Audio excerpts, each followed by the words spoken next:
someone is looking at a poster of the game Night Defense, the Hell Dream, which says that whoever defends the 100 waves will receive a reward of an incredible 1 billion won. Then he thinks that if he had all that money, he could escape. He then sees some news in some forums about the incorruptible Deputy Kim Uisu, chosen by the people. He also sees the news about the secret life of the deputy being revealed, and the son of Deputy Kim, the best in the school, becoming a hot topic, being a son worthy of his fame. The person just keeps watching all this on his phone until a girl hugs him and wants to know if he is okay. Then she comments that she has something to tell and asks if they should go out a little to talk. The students around, seeing Jihoon leaving with the girl, comment that they are a little jealous. His friend emphasizes that although both are model students, he wants to know how the daughter of a member of the association manages to get close to that boy. In another part of the school, the girl wants to know why Jihoon won't lend. He says that he had already lent her 300,000 won last week, but at the moment, she is asking for more, and that's why he cannot lend again. Then a guy hugs Jihoon and wants to know if he should report him for creating an illegal website. Jihoon replies that no, and stresses that he had already said he would not use the site for illegal things. The girl tries to make things difficult for the boy and makes it clear that then everyone will surrender. Jihoon starts to get scared and soon remembers the news about the incorruptible deputy. The girl again tries to persuade him, saying that only he is capable. After returning home, as soon as he goes to open the door, his body starts to tremble, and he soon thinks that he did something very bad. Then later, he is shocked to hear someone wanting to know why he is standing there. Then he turns and sees that it is his father, also wanting to know if he has something to say. His father emphasizes that the election is very close and knows that even if his son cannot help him, he should not do anything that could stain his honor. Hearing this leaves Jihoon even more perplexed. His father starts to get impatient and wants to know why he is not saying anything. Jihoon remains reluctant to speak, but out of nowhere gives a fake smile and makes it clear to his father that he should not worry because he will not disappoint him. Uisu comments that he has always wondered if there was anything left for his son to make him disappointed. Then he looks at him and makes it clear that he simply has to live doing what he says, because that is how his son's life is. After his father leaves, Jihoon goes to his computer and starts questioning what he should do and why the hell his father is treating him so badly. Then his kitten approaches and starts licking his hand. Jihoon gets scared, but soon realizes that it is his kitten and asks if he was worried. Ruru jumps on the boy's lap, and he keeps asking his kitten to behave. Then he picks up Ruru and lifts him up and says that at school and even in his own house there is no one on his side and that he is all he has. Then he sees the poster of the game Night Defense, the Hell Dream, which says that whoever defends the 100 waves will receive a reward of an incredible 1 billion won. And as soon as he starts playing the game to try to complete the 100 waves, he thinks that he finally passed wave 99 and that at the moment he only has to endure one more wave. However, he cannot complete the last wave and tries again, but also without success. He keeps doing this tirelessly, but always fails. Jihoon starts to get nervous thinking that he has already tried hundreds of times, and that he did everything he could, and starts to consider that the game was made not to be completed. Then he sees a person streaming and also getting irritated for not being able to complete the last wave, and then sees the streamer asking everyone to abandon the game because it does not let people finish it. Jihoon has in mind that it has been a year since the game's release, and that many people reached the penultimate wave, but no one managed to finish the last one. But he knows he cannot give up there, since the only way to escape his hellish life with Ruru is the game itself. He then reflects that his only hope is an item dropped by the boss of the penultimate wave, the Heart of Rizzledrake, and after successfully enhancing the item, he knows that there is no item with better attributes than it. However, he has in mind that even when he equips it, he cannot finish the last wave, so he questions how he will be able to complete the game. Until his kitten, while walking on the table, accidentally places its paw on the phone screen, which immediately catches the attention of the MC. And as soon as he sees that Ruru's little paw touched the option to dismantle the item, he is perplexed, not believing what just happened. The game system informs Jihoon that the Heart of Rizzledrake item has been successfully dismantled. He starts screaming unable to believe that the item he needed the most to finish the game is gone. The system also informs that he obtained 1,000 enhancement fragment points for dismantling the item. However, Jihoon has in mind that when this item is dismantled, the only way is to start the game again from zero. But he begins to panic even more, questioning whether even if he starts playing again from scratch, anything would change in the end. Until he sees the system also informing that he obtained the dragon's soul, so he immediately wants to know what that is, since he knows that usually when someone dismantles an item, they only receive improvement fragments. But looking at the dragon's soul, he has an idea and thinks that if what he is thinking is correct, something very good might happen. Without thinking twice, he clicks to use the dragon's soul. Then he hopes it is what he is thinking, the way to finally complete the last wave of the game. Thus, he clicks to start the game again. The next day, while in the classroom, he keeps playing, and as soon as he returns home, he immediately goes to his computer to play. And when he goes to school, on the way, he never lets go of his phone. He keeps repeating this routine for a long time until he reaches the penultimate wave of the game. And as soon as he gets the heart of Rizeldrake item again, he dismantles it immediately, gaining another 1,000 enhancement fragment points and the dragon's soul. Thus, he thinks that if he is not wrong, something will happen. With that, he clicks to proceed to the last wave of the game and the battle begins. He hopes to endure, and, while the battle continues, he thinks that this time he will complete it until he finally manages to finish the last wave. Then he starts screaming, celebrating his victory, until his father bursts through the door holding a golf club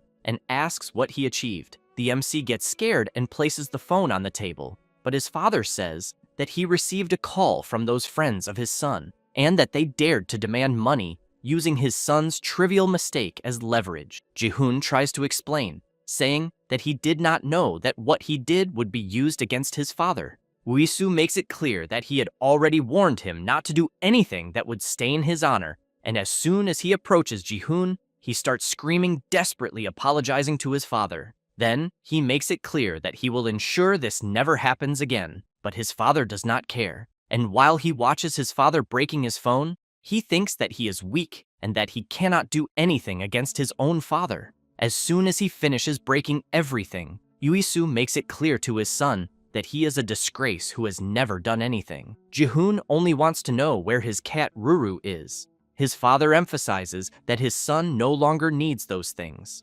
Jihoon clenches his teeth furiously because his father does not say where his cat is. Uisu wants to know what expression that is he sees on his son's face. Jihoon, very furious, insists on wanting to know where Ruru is, but his father says not to worry because Ruru will soon be with his son's dead mother. The MC starts crying, unable to believe what he is hearing. Uisu places his hand on his son's face and comments that he only has to live doing what he says to do, and that if he does that, he will have wealth, honor, and everything he wants. Then he asks his son never to disappoint him again because he fully believes in him. Jihoon keeps looking at his father's face and thinks that he cannot stand living the way he is anymore. And, as soon as he leaves his room, while he falls to his knees worried about Ruru, he hears the game congratulating him for being the first player to complete Night Defense. But as he cries a lot, he thinks that this no longer matters, since there is no reason to run away and keep moving forward, until, from the completely broken phone, he hears a voice saying that it invites him to its world, and out of nowhere, a lightning bolt strikes his house, and then this lightning goes to a medieval kingdom. Jihoon is taken inside a castle surrounded by soldiers, and the voice says, "It brought the one who will save everyone, the legendary knight." People get excited shouting that the savior has finally appeared to save them. Jihoon thinks that suddenly everything is strange, because his tears no longer fall, and he feels as if his emotions had been eradicated, until a bearded man coughs, drawing his attention, and then wants to know if the MC is the legendary knight who will save the kingdom. Jihoon looks ahead and thinks that the man he is seeing is precisely the king from inside the game. Thus, the bearded man says that he is the young king of the kingdom of Jordia, Balis Jordia III. Balis tells the MC that the kingdom is currently in crisis, and that monsters are invading from all sides, and the kingdom is fighting to drive them away. Until suddenly, someone appears shouting, warning the king that they are in great trouble. Ji-hoon thinks that the setting of the kingdom and the current situation, looking at the king closely, he knows it is exactly the same as the introduction of the game Knight Defense. Bayless says that the situation has become urgent, and that is why he is giving an order for the MC to end this conflict, where he will have to become the Knight Commander and protect the kingdom. With this, a system screen appears in front of Ji-hoon, asking him to choose a faction and whether he will accept the king's offer. As he stands up, the MC says that he does not know if it is a dream or not, but that he will say it only once, so he asks the king to listen carefully. Thus, he says that at the moment 1 billion won. Before finishing speaking, he remembers the memories of his cat Ruru and concludes that it was worth nothing. People around start talking to each other, and some want to know if the boy in front is not too weak for a legendary knight. Bayless says that he is not sure what 1 billion means, but that if the MC can become the kingdom's knight commander and protect humanity from monsters, whatever he desires will be granted, no matter what it is. Ji-hoon gets a little scared and asks if the king will really grant anything. Bayless makes it clear that there is nothing he needs to worry about, since he only has to do what he is ordering. But while hearing the king talk about wealth and honor, he starts to feel something strange and soon remembers his father's expression, in which he was saying the same words, and looking directly at Bayless, he sees his father in him. Thus, he shouts saying that he will not do it, which leaves the king very surprised, as well as all the people present there. Ji-hoon says that wherever he goes, because of the title of son of a congressman, one guy and another guy, everyone tried to use him, and that even there they are forcing him to become a slave of the legendary knight. People are left open-mouthed, unable to believe what they are hearing. The MC makes it clear that he does not need wealth or fame, so he tells everyone to go to hell and clicks to refuse the king's request in the system. The king's council is very astonished at the MC's decision. Ji-hoon has in mind that after a certain period of time, monsters attack the kingdom and the player fails to protect the kingdom from the monsters. That was the end, or so he thought. With that, the system informs the MC that he rejected the human faction and that he received the authority to choose a new faction. Thus, the system informs that the hidden route has been unlocked and the monster faction has been released, just needing to click the button to start. Ji-hoon, seeing such a system notice, says that a monster faction in a defense game can only mean one thing, that it is no longer about defense, but about invasion. Bayless makes it very clear to the MC that choices come with responsibilities, then starts shouting for everyone to hear that the boy in front is not a legendary knight, and that he is the enemy who humiliates the king and puts the country and people in danger. Then he orders the soldiers to finish the MC. Ji-hoon takes a deep breath and, while the soldiers come at him, he thinks that he endured until now, and close to being attacked, he becomes furious and thinks that he was only holding on, until an intense power emerges from within his body, throwing the soldiers back. The king is very scared seeing the great power emanating in front of him.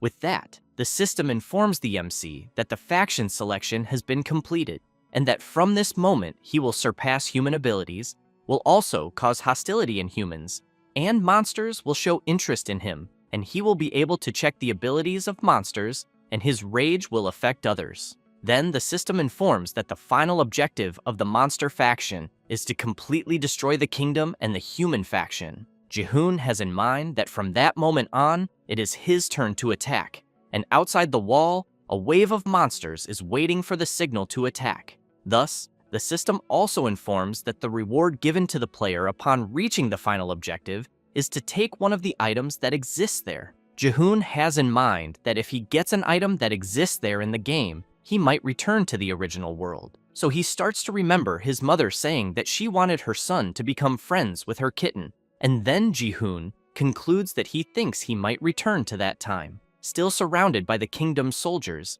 they want to know what that explosion was, since it was an incredibly dense energy. The king thinks that definitely the energy he saw had the form of a monster, but questions if they can call that a monster, since it was an energy he had never seen before. The MC thinks that the faction selection was not part of the original game, and that, since the faction changed, he thinks that something will happen if he continues the game normally. Thus, the system informs about the main quest, Oath of the Monstrous Faction, in which he is to break through the soldiers' defense and attack the humans, and the reward will be the random item box. Jihoon has in mind that the quest details will change, but that he is certainly progressing as in the game, and that, if that is the case, what should come out now is a random rank S Knight summon ticket. However, he is surprised to see that he ended up receiving an egg. Then he thinks that normally he started by receiving a rank S Knight, but since it is the monster faction, it will be a rank S monster egg, and the system immediately wants to know if he would like to hatch the egg.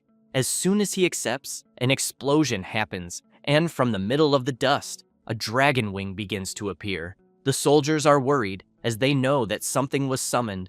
Jihoon thinks that he knows the name of this monster, but questions if the system is really giving that from the beginning, since he knows that it is the strongest dragon that appears as the boss of Wave 99, the cold-blooded dragon Rizeldrak. As the creature begins to emerge from the dust, the MC thinks that if Rizeldrak is summoned in the center of the kingdom, the human faction will be destroyed in an instant. However, the dragon appears, but to everyone's surprise, it is only a hatchling. Jihoon is very surprised to see that it is Rizeldrak, but only at level 1. He puts his finger towards it, and the little dragon starts licking his finger, which immediately makes the MC remember his kitten, Ruru. Looking at the dragon, the system informs that he can use the Overlord's Eye. Jihoon is intrigued by this passive ability and sees in his system that it allows him to see the attributes of monsters and items. The soldiers comment that they do not need to be afraid, since the MC only summoned a small monster.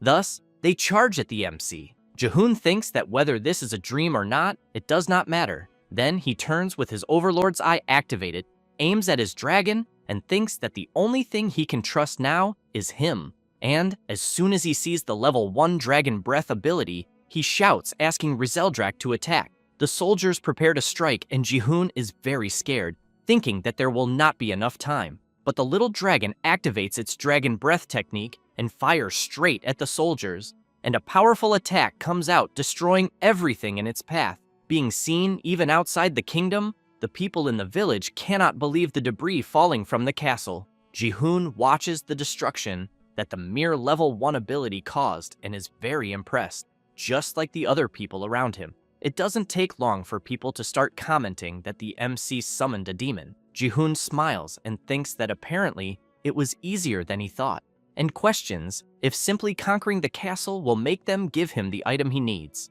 since he has in mind that in the game, Knight Defense there are countless items, and that among them, he is sure there is one with the ability he wants, and that he doesn't need to rush, since there is no reason to go back now, because at the moment, he is only focusing on completing the mission he received. Thus, he calls for the representative of the human faction and makes it clear that from that moment, he will bring destruction upon him, since he needs to receive his reward. Meanwhile, in another place in the kingdom of Jordia, a girl is scared, wanting to know what the hell just happened in the royal palace, until a guy is running at full speed thinking that they just need to wait a little longer because he is almost there. Jihoon calls for Rizeldrak and asks him to fire more Dragon Breath attacks like before. At this moment, the counselor shouts, warning the soldiers to protect His Majesty and to form 3 layers of barrier. The MC makes it clear that it doesn't matter how many layers of shields they form, because as they themselves saw, his summon's attack was capable of easily destroying the royal wall.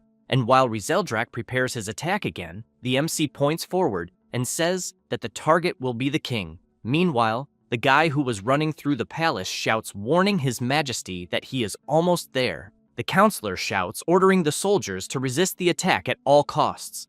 Jihoon becomes intrigued by something, and just as the dragon is about to fire, someone arrives shouting for His Majesty, managing to interrupt Rizeldrak's attack. The warrior is relieved to see that the king is safe, while the counselor wants to know why the creature's attack stopped. Jihoon looks worriedly at the little dragon and thinks that when knights use abilities, they consume a defined amount of mana. Then he thinks that this means monsters too, since he is seeing Rizeldrak's ability consuming a large amount of mana, and that if mana is exhausted, dark circles are generated. Thus, he asks Rizeldrak to fire a normal attack, but the attack is very weak and without any power. Jihoon then thinks that he knew everything was being too easy, and that now he has no choice but to wait for the skill's cooldown. At that moment, the warrior who had arrived walks up to the MC and wants to know if it was him, the arrogant one who dared to take the life of His Majesty. Jihoon just stares at him, but thinks that in the game, Knight Defense, the knights are divided into classifications,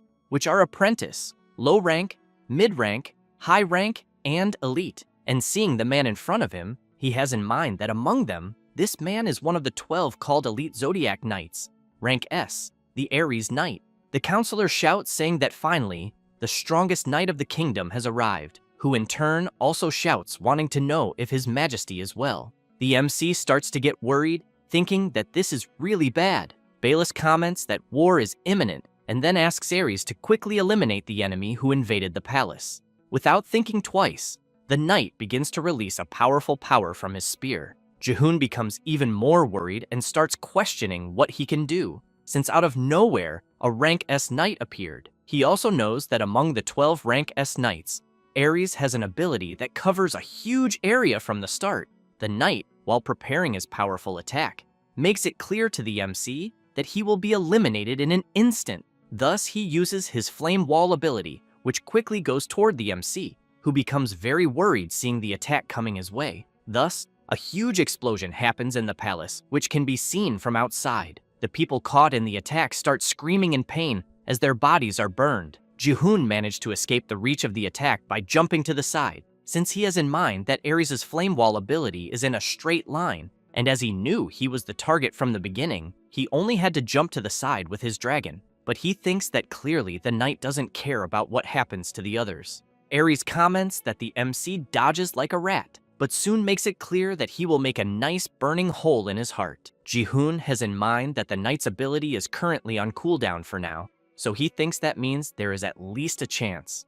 Aries jumps up and shouts, telling the MC rat not to move again. Jihoon starts to think that there must be a way to get out of this, especially since he didn't come all this way just to end like this. At that moment, a system notice appears informing that there is an unclaimed reward, being a random item box, and asking if he would like to accept it. Jihoon is confused to see a reward from the main quest, but while the attack is coming at him, he shouts, asking the system to give his reward quickly. And so, the system announces that he accepted and a chest is created right in front of Jihoon, unintentionally managing to block the knight's charge, who, while being thrown back from the impact, wants to know if by any chance it is some kind of summon. Jihoon is very surprised by this, trying to understand what the hell just happened, and even more surprised to see a sword coming out of the random treasure chest. Then Jihoon activates his Overlord Eye and sees the status of the S-Class Hellbringer sword, whose magical power is 999,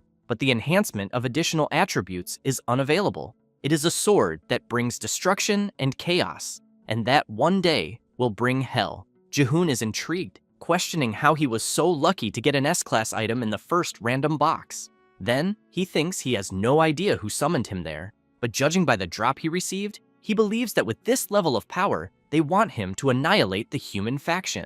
As soon as the sword stands before him, where it touches the ground, a hole opens right under it. The MC starts sweating cold, worried about what might happen next. But the weight of the sword is so high that the place where it was ends up completely breaking, and Jihoon is thrown out of the royal palace. Realizing he is falling, he starts screaming in worry and questions what kind of royal palace cannot withstand the weight of a weapon. As soon as he sees the ground approaching, he panics even more, but thinks he cannot end in such a way until something grabs his clothes and he realizes he has stopped. Seeing that he is no longer in free fall, he questions what happened, but soon realizes it was his little dragon Rizeldrak who saved him, feeling happy and immediately thanking him. The people below see the MC and comment among themselves that it looks like a person is flying. Jihoon thinks it was almost his end, and then questions what kind of ridiculous opening is starting in enemy territory. But he knows that thanks to this, he is sure of the difference in power between the kingdom and him, since he is still at the initial stage, and only Aries is around for now. However, he keeps in mind that the S-Class Knights will continue to increase from this moment on, and therefore he knows he needs to increase his strength. Thus, he makes it clear to Rizeldrak that his priority is to escape the kingdom. Meanwhile, Aries trembles nervously, commenting that letting escape the guy who insulted his majesty makes him question how he can still be called an elite knight after that. He gets even more furious and thinks he is such a pathetic fool that he cannot even return his majesty's grace, until someone calls him, As soon as he hears that His Majesty summons him, he is surprised and quickly goes to King Bayless, kneels down and starts apologizing, asking to be given a proper punishment for letting the criminal escape. Bayless tells him to stop crying and comments that the sun is setting, so he wants to know if the knight knows what that means. Ares replies that the monsters get stronger, so the king tells the knight that he is putting him in command of this war and that he is to go to the walls to protect the kingdom. Meanwhile, the MC is flying with his little dragon. A little intrigued, Jihoon thinks that the game Knight Defense offered a grand prize of 1 billion won, but in return, it became a forgotten game because of its ridiculously high difficulty, and that among them, the wave that was classified as the greatest failure in difficulty adjustment was the first wave of Wild Goblins, since unless the player started by drawing an S-ranked knight with area skills, it was almost impossible to block. However, he knows that at the moment the kingdom has Ares with fire attribute area skills, so he thinks that expecting the walls to be broken in the first wave would be unrealistic. Because if you think about it, if it had been an S-rank assassin-type knight who opened the door instead of Ares, he would have already been eliminated. At that moment, the MC realizes that his little dragon can no longer hold him up. While Rizeldrak struggles to resist, the MC asks him to hold on a little longer because soon they will be out of the kingdom. But as soon as he sees the direction they are heading, he starts screaming, worried, saying they are going to crash into the pillars. And as he gets even closer, it is too late.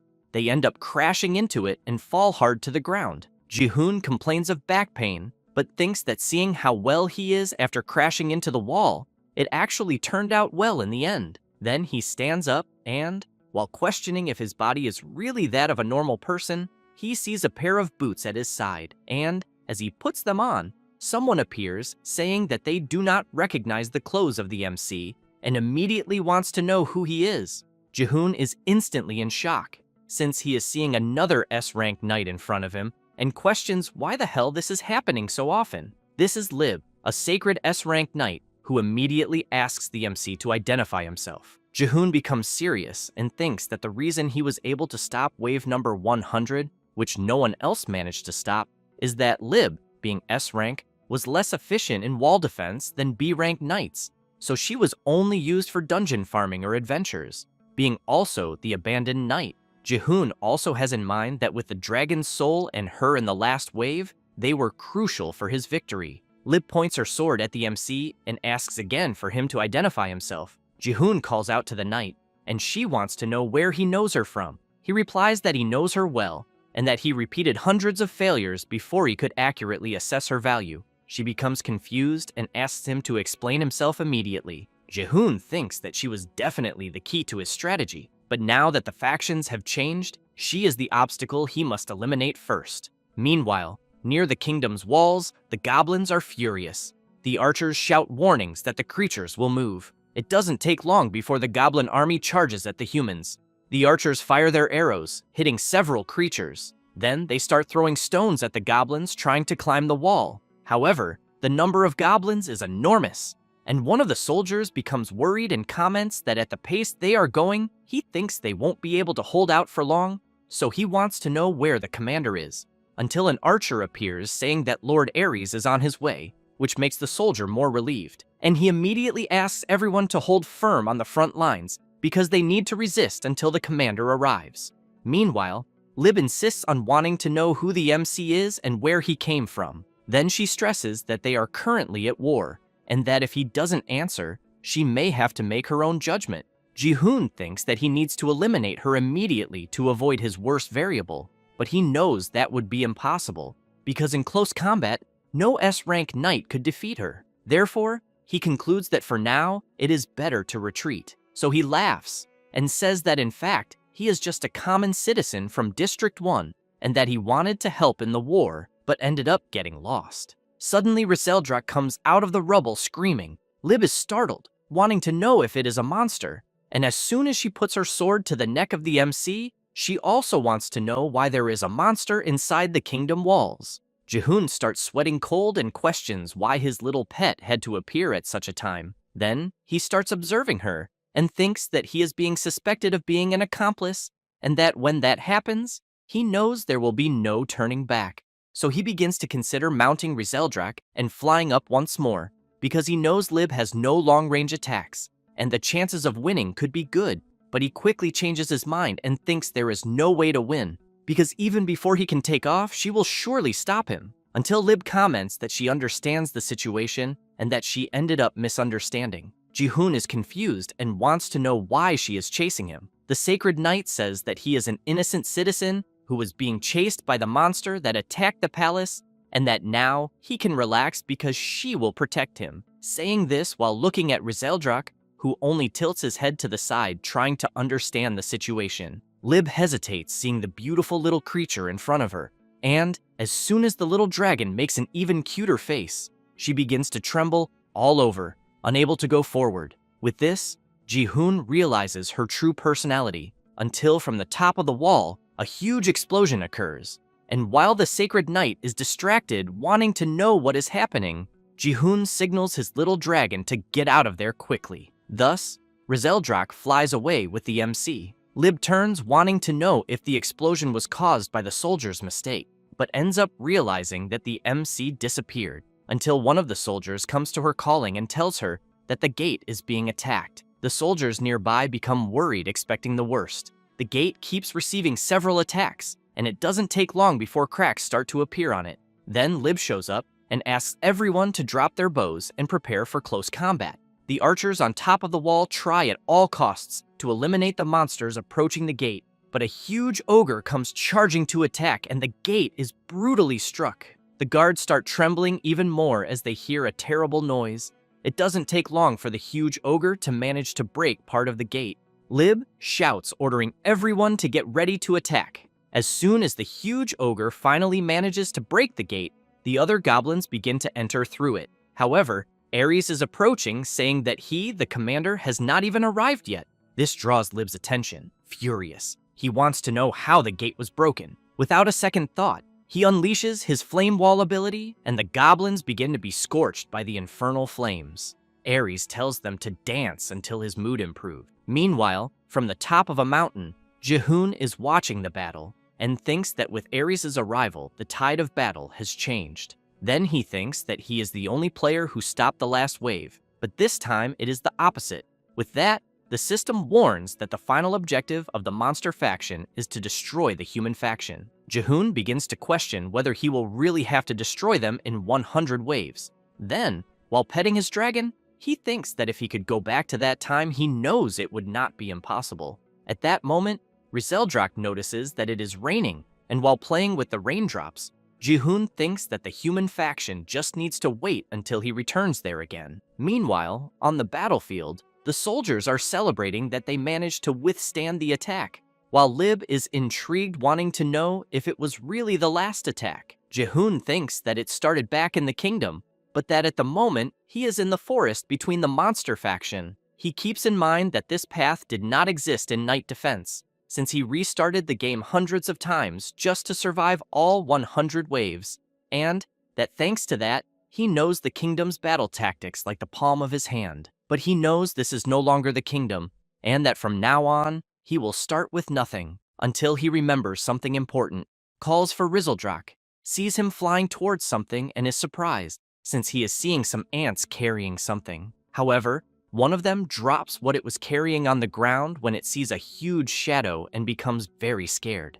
Jihoon, observing his little dragon, thinks that the more he looks, the more he feels that his behavior resembles his cat. However, he questions what he will do at the moment, until he sees a system screen in front of him. The system warns about the main mission, in which he needs to establish a monster faction, unite them, and form a faction. The reward will be a random ability. Jihoon wonders how he will do this, and how he will recruit them personally, since he knows they are talking about early game monsters, and that those little guys normally appear around there. But, looking around, he wants to know why there are no goblins, or even rabbits, until something approaches at high speed, and as soon as he realizes it, he is very surprised. The creature heads towards the MC and shouts, asking for him to be eliminated once and for all. Jihoon becomes worried, thinking that he will not be able to dodge the attack in time, but the person stops his attack out of nowhere. The MC slowly begins to open his eyes upon realizing that he was not attacked, and seeing the creature's claws very close to his neck, wants to know why he was not hit. Then, he is very surprised and, seeing the creature in front of him, wants to know if it is a rabbit beast. The creature gets irritated at being called that and immediately yells, wanting to know which part of her looks like a cute rabbit to him, since she is closer to a fox. Ji-hoon comments that he never said she looked cute. She gets even more furious with rage and, pointing to her ears, keeps yelling that he did say it. The MC watches her closely until he gets an idea and wants to know if she could be an Arctic fox. However, she smells something on the MC and quickly starts sniffing him from side to side. She comments that she finds something strange because he seems human, but wants to know why he smells like a monster. Ji-hoon is very intrigued to learn that his scent is of a monster, but soon notices a system warning that 2 passive abilities have been permanently activated, the first being monster communication and the second being the friendly monster, which instinctively attracts positive attention from monsters. Thus, Ji-hoon concludes that this is why he can understand them. The rabbit comments that he is talking to himself again, then points her finger at him and yells, wanting to know who the hell he is. Ji-hoon feels embarrassed and thinks that his friendly monster passive ability should attract positive attention from monsters, until he notices something passing right in front of his eyes. And it ends up hitting something. Out of the forest come 3 guys, and the short one with a crossbow in hand yells that he finally got her. Ji-hoon thinks that there are humans outside the kingdom and wonders if they could be from a bandit faction or something like that. The rabbit beast gets nervous and comments that she knew the MC was human. Ji-hoon looks back and realizes that the arrow that passed right in front of his eyes ended up hitting her. While she is lying on the ground, she comments that it was he who set up that trap. In great pain, she asks the MC why he is chasing them and what he wants from her race. Ji-hoon becomes worried and asks her to wait a moment because he thinks there has been a misunderstanding. One of the guys hands a rope to another and tells the rabbit to stop grumbling and then pulls her hard. As soon as he pulls again, she comes flying in his direction. Ji-hoon becomes worried. The big guy, without a second thought, lands a blow on her and is happy to have managed to capture her, but soon becomes concerned when he notices something. She managed to dodge his punch, making it only a graze. Then she quickly turns and the big guy only sees her foot coming towards his face, and without much he can do, he receives a powerful kick right in the face. The others become worried seeing their friend being attacked. Ji-hoon is also surprised and comments that she is quite small and yet defeated the big guy with just a single kick. The guy with the crossbow in hand starts cursing her and wants to know how she dares kick a human. Then, he starts stomping on her and ordering her to shut up. Ji-hoon just watches this and thinks that something seems strange. Seeing her being stomped by the human, he clenches his fist tightly and questions why this is happening, until one of the bandits comes to him and asks if he is okay. Then he says that this could have ended very badly because the area there is full of beastmen and therefore it is dangerous. Thus, he wants to know what the MC is doing there alone, until the rabbit woman starts saying something strange and the bald man wants to know if she hasn't finished talking yet. However, she keeps saying something in the beastmen's language and the bald man gets irritated, prepares his attack and yells, wanting to know what the hell she is saying. Ji-hoon, seeing this, doesn't like it at all and starts getting furious. However, the guy in front of him asks the bald man to stop and says that she will die if he keeps hitting. He becomes embarrassed and quickly apologizes, explaining that he lost control again. The guy next to the MC comments that his people can get a little intense sometimes. Ji-hoon breathes relieved, but the guy turns with a bizarre expression and asks why the MC was talking to that monster. Then, he stabs a knife into Ji-hoon's body, leaving him very confused. The guy points out that someone like the MC would have made everything much easier if only they had known. The knife falls to the ground and Ji-hoon, in great pain, wants to know what he is talking about. The beast woman is surprised to see the human being attacked as well. Ji-hoon begins to feel something burning inside his body and, while still in great pain, the guy tells him to relax because he avoided the vital points, but emphasizes that he will be dead in 12 hours. The MC starts coughing blood. The guy takes a vial and says it is the antidote, and that if the MC wants to live, he must get them a translator. At that moment, the big guy grabs the beast woman's hair, and the guy with the ponytail wants to know where her tribe lives. She looks like she is about to cry, and Jihoon does not understand anything because he does not know where her tribe lives. Then the guy comments about the fox's den and explains that this is a rude name they use. Anyway, there is a village where beastmen live, and therefore, if the MC helps to find this place, he will survive. Jihoon is reluctant about it, and the beast woman says that if he does this, he will put everyone in the village in danger. So she opens her mouth, which surprises the MC. But before she could do anything, the big guy forces her mouth shut, making her bite her own hand. Jihoon wonders if she was trying to kill herself just to protect the village. The big guy comments that it is no wonder they are called wild beasts. However, the ponytail guy makes it clear that everyone they capture dies in a day. So the big guy punches the beast woman in the stomach and pulls her by the hair. The ponytail guy emphasizes that they simply do not value their own lives. Then he tells the two to stay behind and explains that there may be more of the same kind nearby. Jihoon thinks that foxes are intelligent animals, and that even if they do not understand the language, they can sense danger. The ponytail guy insists that the MC translate for them and guide them to the fox den, saying that if he does so, they will take what they need silently and leave. Jihoon keeps trying to understand why they are doing this. The ponytail guy also emphasizes that their boss lost something, but they found it, and that the MC and the beast woman can live. Jihoon notices the guy's gaze and remembers the same look from a girl at his school asking for money, swearing it would be the last time she would ask and that she would pay it all the following week. He also thinks that all this is just lies, but in the end, it does not matter, since he only needs to get what he wants. He also has in mind that as long as he is useful, they will not kill him, and that he still cannot die there. So the MC goes to the beast woman and asks her to guide them to the village, guaranteeing that no one will get hurt. She just stays silent.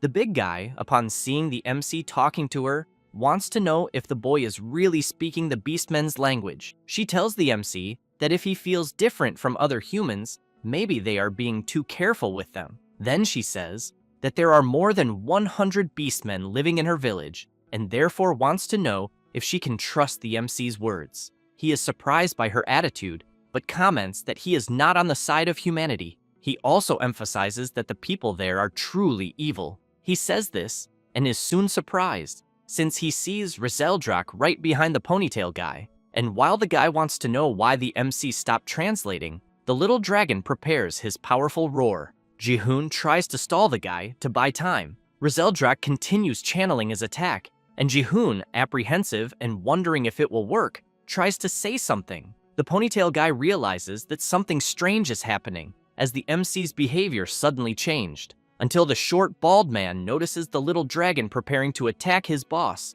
and just as Rizeldrak is about to launch the attack, the bald man yells, asking his boss to dodge the blow coming from behind. Jihoon thinks it is too late for him to escape the dragon's breath. The bandit leader is frightened and starts screaming, begging for his life to be spared. However, Rizeldrak's breath does not come out as planned, and only a weak attack escapes his mouth. The place is taken by a tremendous silence, and Jihoon is left open-mouthed, unable to believe that once again his little dragon's attack did not work.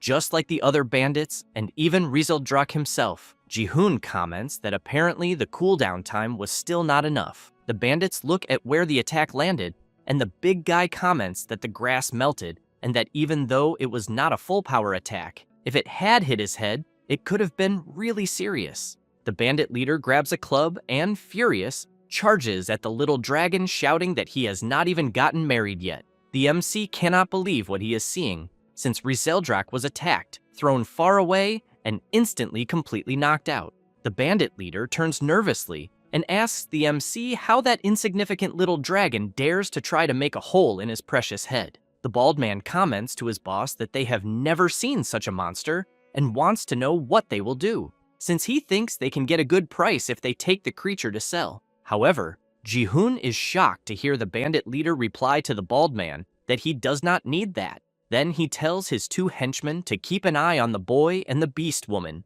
as he will deal with the creature that tried to eliminate him on his own. As he approaches Rizeldrak, the MC clenches his teeth furiously and questions why he can only survive by talking to monsters. He also thinks that until now, he has only thought about his own value, desperately trying to survive his pathetic life. Remembering what happened to his cat Ruru in real life, he concludes that he does not want to regret losing anyone else. At that moment, the bandit leader moves to attack the little dragon knocked out on the ground, which leaves the beast woman unable to believe the cruelty of the human. Jihoon tries to control himself, and soon a system message appears warning that his passive skill has been permanently activated, being that of the physical monster that transcends human strength. The bandit leader, about to hit the little dragon, does not see a punch coming towards his face, and, with no way to defend himself, is struck by the MC and hurled forcefully against a rock. The beast woman is surprised, as are the other bandits. The bandit leader's face swells from the tremendous punch he received.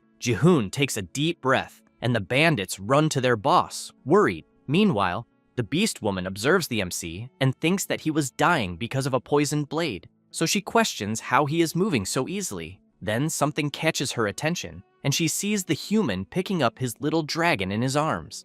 Jihoon tells Rizeldrak that he saved him, but makes it clear that he did not need to do that. The little dragon just smiles, happy to see him well. The MC smiles and tells his pet that he reminds him of something, then recalls his kitten in real life, who was always with him at any time. Then he promises Rizeldrak that he will always protect him and that he will do so no matter what happens. The bald man yells, asking the MC if he has any idea who his boss is, because if he finds out what happened, they will all be dead. Jihoon looks at the bald man with a sinister gaze, which leaves everyone worried about the intent they feel. But soon they run away, shouting and promising that there will be revenge. With that, Rizeldrak gets excited and celebrates the victory. However, Jihoon ends up running out of strength and begins to faint. As soon as he falls to the ground, the beast woman becomes worried, as does the little dragon, who paces back and forth calling for the MC. Almost without strength, Jihoon wonders if this is how he will die, and as he loses consciousness, seeing his little dragon worried, he also wonders what will happen. Then he begins to remember when he was a child and was next to someone in the hospital, feeling fury for thinking that in the end that bastard did not show up. Thus, after a while, Jihoon begins to slowly open his eyes and, while observing the place, wants to know where he is. Then he sees the beast woman carrying him on her back and telling him not to try to move yet.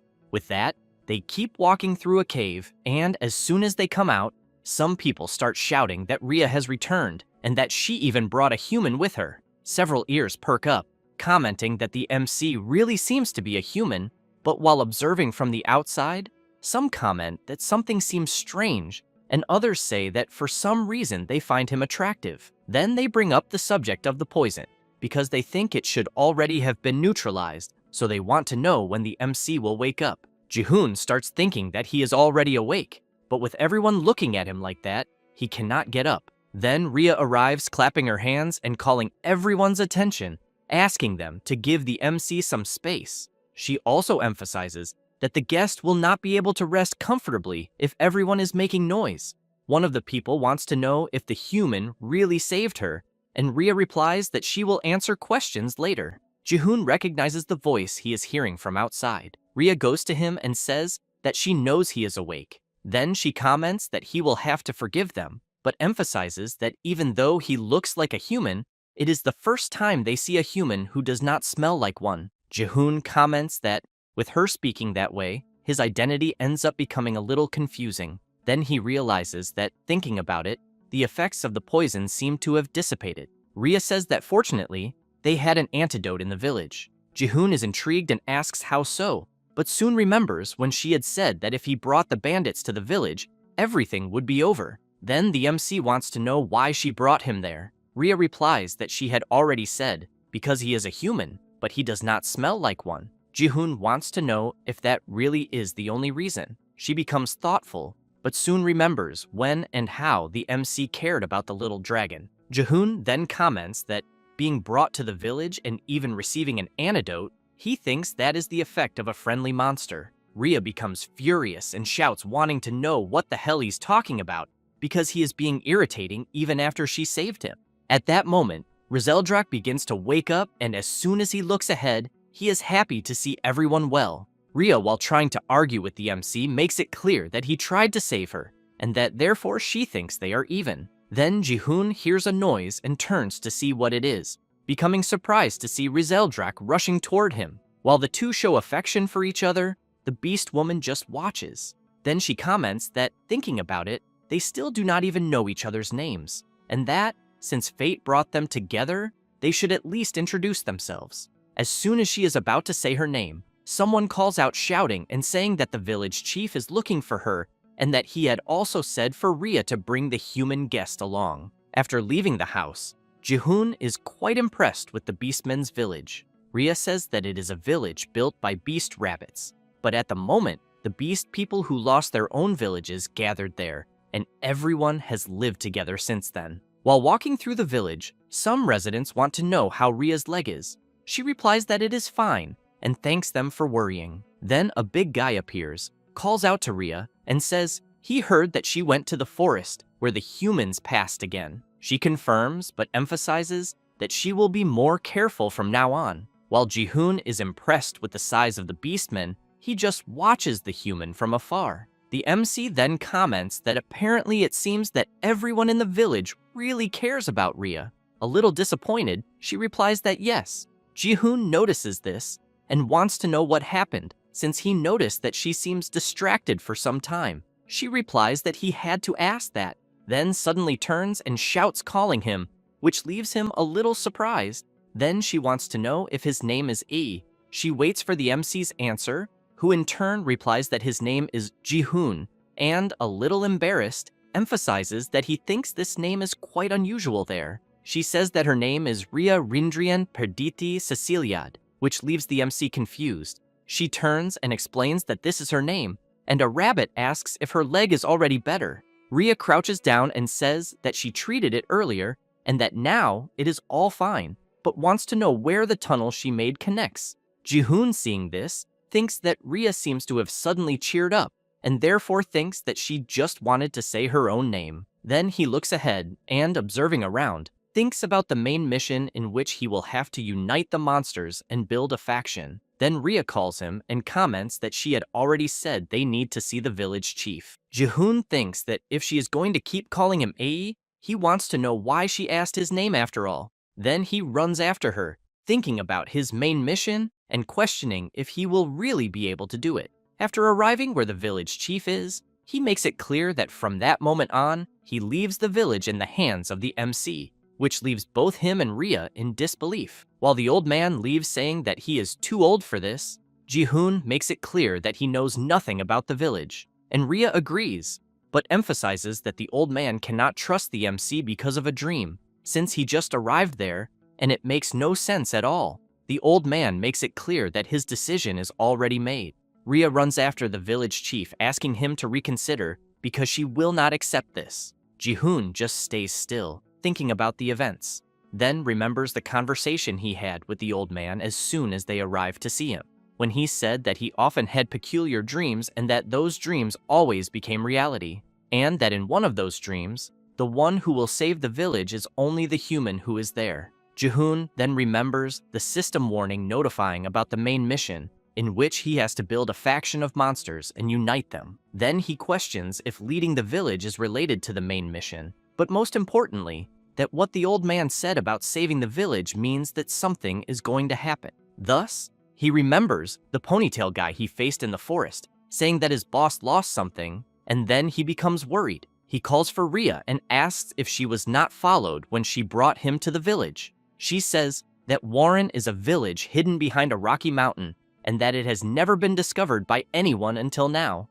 and that the reason for this is that behind the steep mountain, there is a large ocean, and therefore she thinks that no one would dare cross the mountain nor feel the need to. However, she says that there is only one way to enter Warren without crossing the mountain, which is through the tunnels dug by the rabbits. But she emphasizes that even if someone found the tunnels, the interior has a complex structure similar to a labyrinth. So she thinks that finding the path that connects to the village of Warren is almost impossible. Then she says that she also did not notice anything strange when she left the tunnel.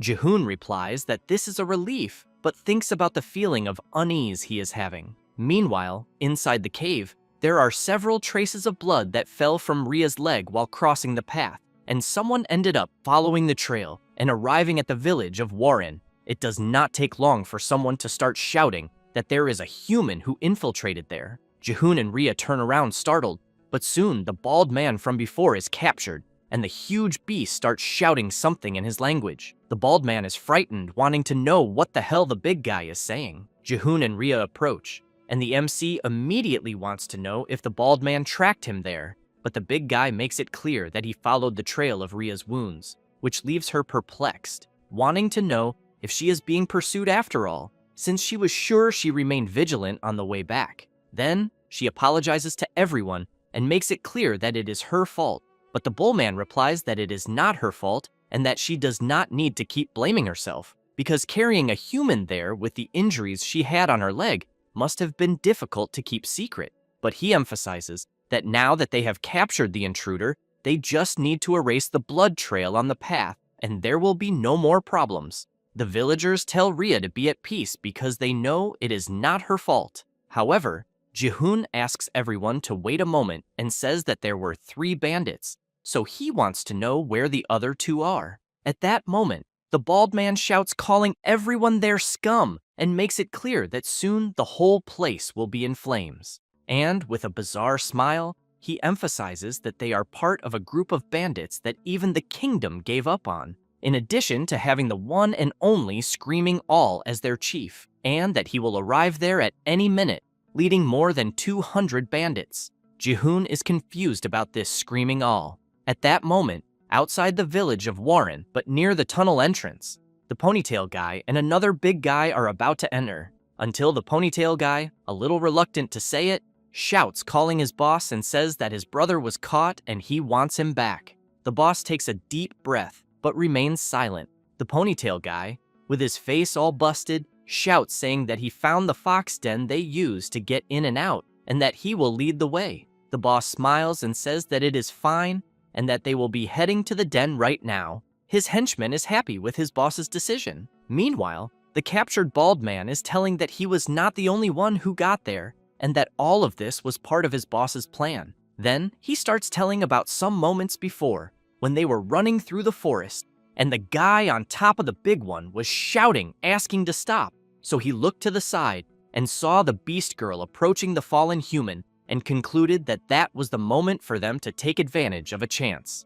After telling this, he starts laughing and shouting that they will all be dead soon. Rhea begins to worry and wants to know what the human is talking about. Then she turns and calls for the MC, who in turn comments that he thinks it seems the bandits know where the location of Warren Village is, and that he fears they will arrive there at any moment. Rhea becomes very frightened hearing this. Jihoon reflects on Screaming All and thinks that he had imagined that the name sounded familiar, but that he is starting to remember now, because in the game, Defense Knight, a person gains EXP fighting against waves of monsters that attack the kingdom, and the knights leveled up and became stronger. But he knows that just leveling up like that is not enough to survive the waves forever, and that is why the game had another system, being the Adventurers, in which a person chose knights to send on missions and clear stages, and that clearing stages yielded various items, besides having in mind that the stages start at remnants of the wild goblins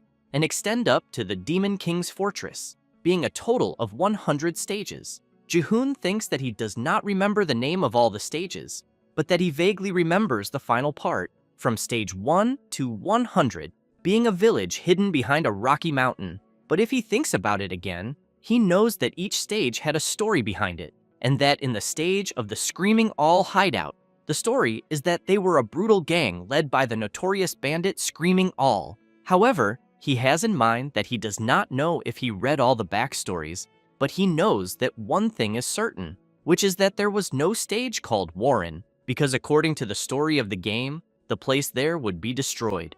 The bald man gives a treacherous smile and shouts, saying that he wants to make an offer, and says that if they let him go, he will ask his boss to spare everyone. Jihoon has in mind that the beastmen may not understand what the bald man is saying, but he knows that his words are already spreading, invading everyone's hearts. The creatures begin to panic, commenting that it seems something is not right. Rhea becomes very worried, saying that her village will be attacked because of her. The bald man starts shouting, saying that he already told them to untie him. Ji-hoon thinks that at this rate, the beastmen will be slaughtered and the village of Warren will become the new base of the bandits, and therefore he knows he cannot let this happen.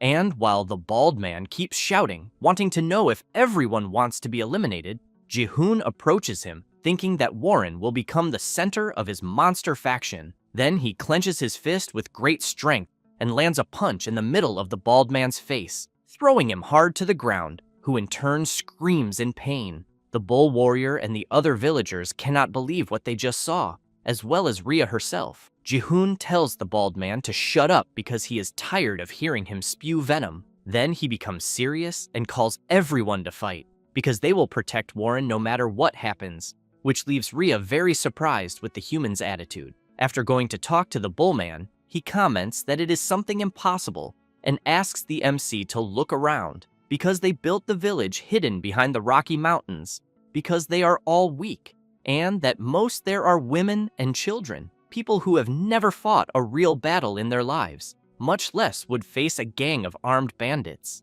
Until the village chief appears laughing and Rhea greets him. He wants to know if she has always been wise, then says that now that they are all gathered, he will say it once again, and that from this day, Ji-hoon is the new chief of Warren. Meanwhile, several bandits are walking quickly, and the boss smiles and wants to know if that is the place they are looking for. The ponytail guy replies that yes, and then says that the village is hidden behind a rocky mountain. The boss comments that he'd like to know that and emphasizes that from now on, they will take it and it will become the new base of the Screaming All gang. Thus, he orders everyone to leave immediately. The bull comments that the strength of the bandits is estimated at about 200 people, and that in comparison, the combat strength of Warren, including himself, will have 3 bull beastmen, 2 deer beastmen, 5 sheep beastmen, and 1 fox beastman, and lastly, the rabbit beastman, totaling 101,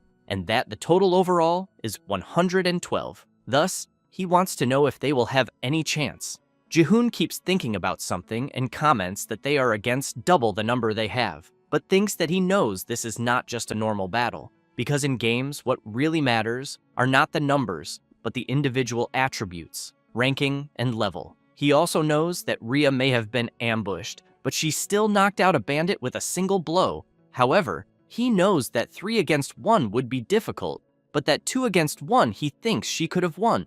And Mr. Bull had said that the beastmen there had never truly fought before. Then he thinks again about this never fought, and considers that this may mean one thing, being the beast form, and that he thinks maybe they have underestimated them, because their power may not be as weak as they thought. Thus, he becomes excited and thinks that if everyone there is close to Rhea's level, he thinks they could overcome this whole numbers problem. Then he calls Mr. Bull, who in turn introduces himself and says that his name is Tor Brimlock. With that, the MC says that based on the standards of the village of Warren, he wants to know where Tor would classify Rhea in terms of strength. While Tor comments that if the human is asking how strong she is, Ji-hoon becomes excited thinking that this is a starting mission, because he is sure the system would not give something impossible right at the beginning. Thus, Mr. Tor says that Rhea is the strongest warrior of Warren, which leaves the MC a little surprised.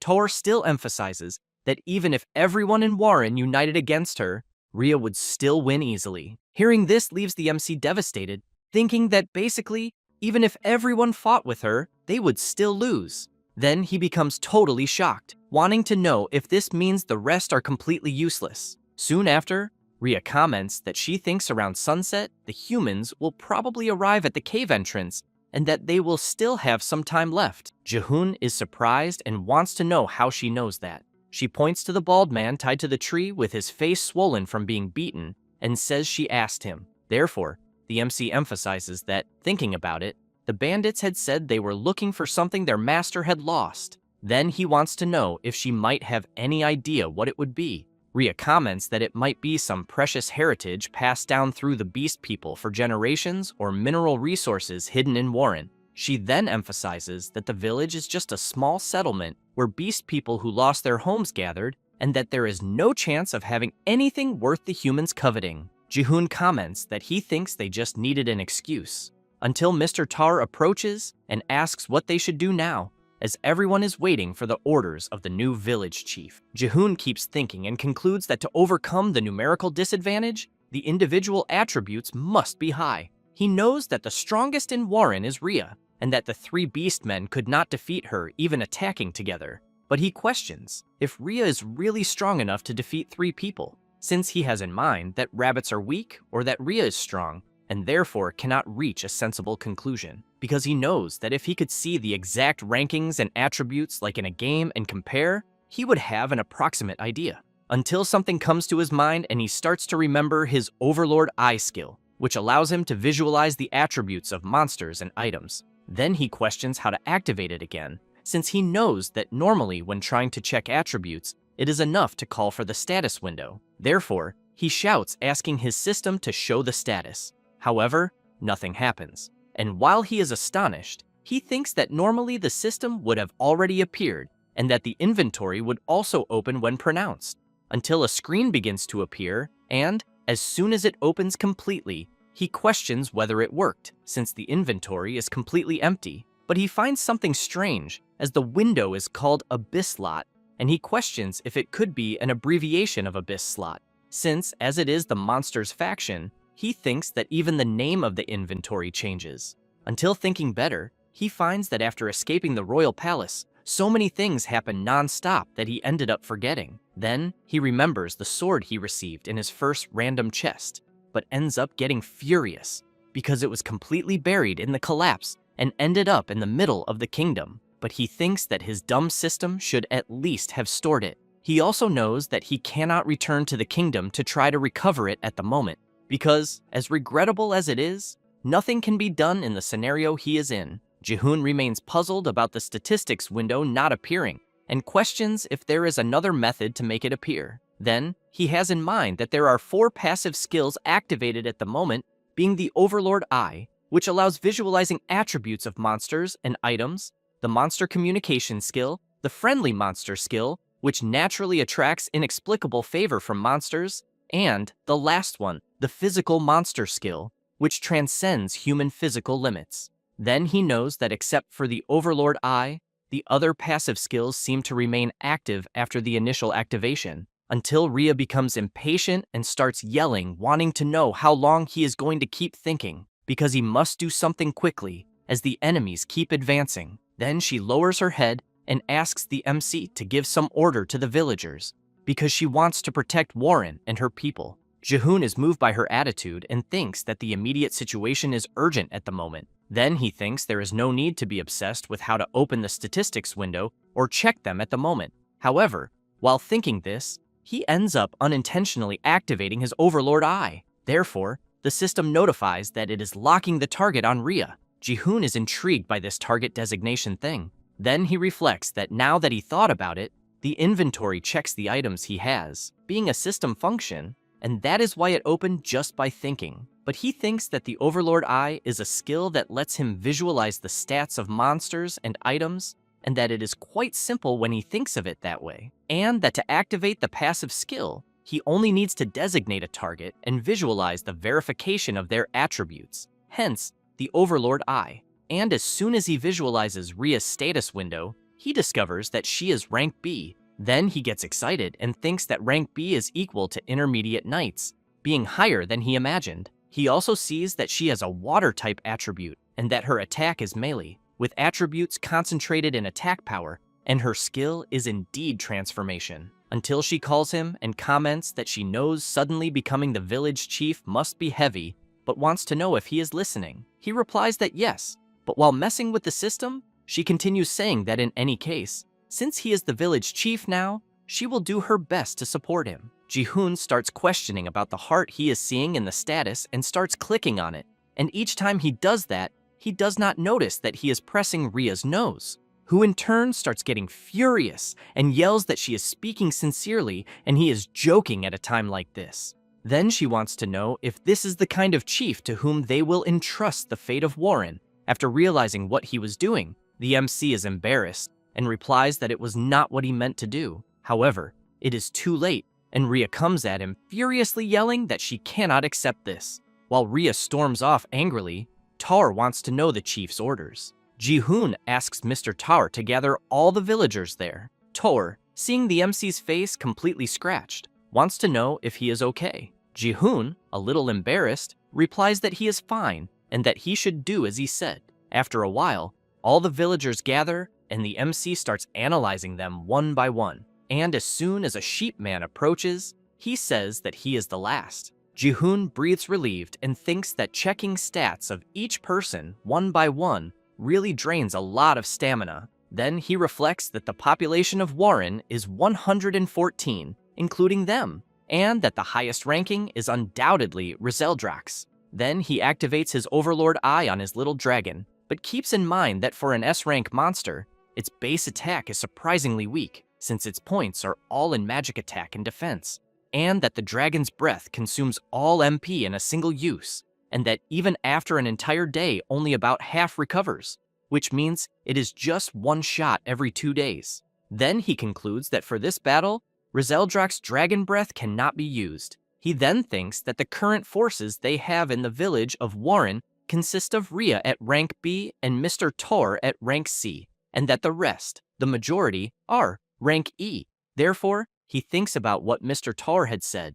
If even all the villagers gathered, they could not defeat Rhea. Then he thinks that now this makes a little sense, because compared to the kingdom's knights, he knows that rank D is equal to hunting knights, while rank E does not even exist as a rank. However, on the other hand, he also knows that they do not know the ranks of the bandits, and that, if he judges by what he remembers from the stage of the Screaming All Hideout phase, he knows that the stage difficulty is almost level C. With this, he stands up and thinks that now that he checked the classifications of everyone, he thinks the situation is clear, in which numbers, quality, and equipment are surpassed in all aspects, and that it even seems impossible to protect Warren the way they are. But he has in mind that this is no longer a game, since there it is reality itself, and that many things exist there that are not quantifiable in games, and that somehow he ended up creating some variables. Therefore, he calls for Tor and Rhea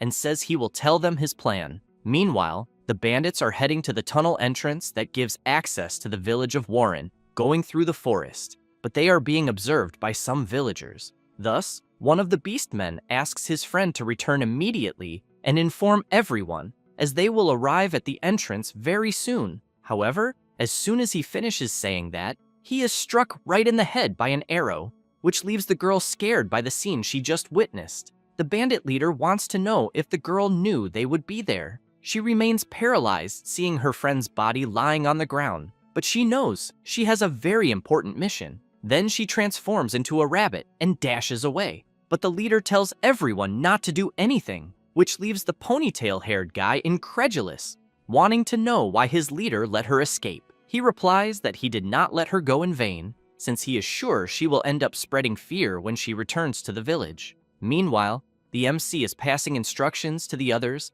asking Team 2 to hurry and Team 1 as well, until the little rabbit arrives at the cave entrance and Ji-hoon notices her returning. She starts shouting warning that the humans are already very close. Tor and Rhea want to know whose blood is on the little rabbit. Very desperate, she keeps running and screaming, warning that the bandits are coming, and as soon as she enters the cave, she informs them that they are right behind. Ji-hoon starts trembling and thinks that he knows he is the only player who survived the 100 waves in the game. Then, he clenches his fist tightly and thinks that this will be the first defense of the monster faction, and that therefore, he knows he cannot let them pass. It does not take long for the bandits to reach the cave entrance, and the leader soon wants to know if that is the fox's den. The big guy replies that yes, because they mapped the route. The leader orders everyone to enter quickly, as he knows prolonging this would be irritating, and that they need to finish before sunset. Rhea and Ji-hoon are hiding watching the bandits enter. She turns and asks if the plan will work, and the MC comments that for this operation, the beginning is crucial. The bandits continue entering the cave, and the big guy informs that at the pace they are going, they will possibly reach the village in 30 minutes. The leader becomes suspicious, and comments that everything is too quiet. The ponytail-haired guy then comments that the beasts are quite stupid, and that he thinks they are probably hiding in the village trembling. He then says that the MC gave him a tremendous punch, and that is why he wants to deal with him personally. Until when stepping on a part of the ground, he notices something and comments that it seems there is a sound coming from the ground. He barely finishes saying this when the ground beneath everyone starts to crack, and quickly most begin to fall into the hole left by the rabbit men. The ponytail-haired guy is very frightened, since if it were not for his leader holding him by the arm, he would have fallen along with the others. Inside the trap, some bandits start screaming, saying they broke arms and legs. The ponytail-haired guy comments to his leader that apparently the beast set traps. The leader looks to the side, and while observing carefully, thinks that it is a trap made by digging holes in the ground, covering them with wooden planks, and then placing layers of earth and stones. Then he knows that when a certain weight is applied, the support pillars collapse, causing the victims to fall. The big guy says that when they were there the day before, there were no traps, and, looking ahead, emphasizes that if there are more of them, proceeding will be very dangerous. The ponytail-haired guy calls his master and tries to convince him that there might be more traps scattered throughout the cave and that it would be very reckless to continue. However, the leader yells, calling them idiots. He then picks up a huge rock and throws it forward, and as soon as it hits the ground, it ends up disarming another trap. Thus, he explains that it is an artificially dug cave in the mountain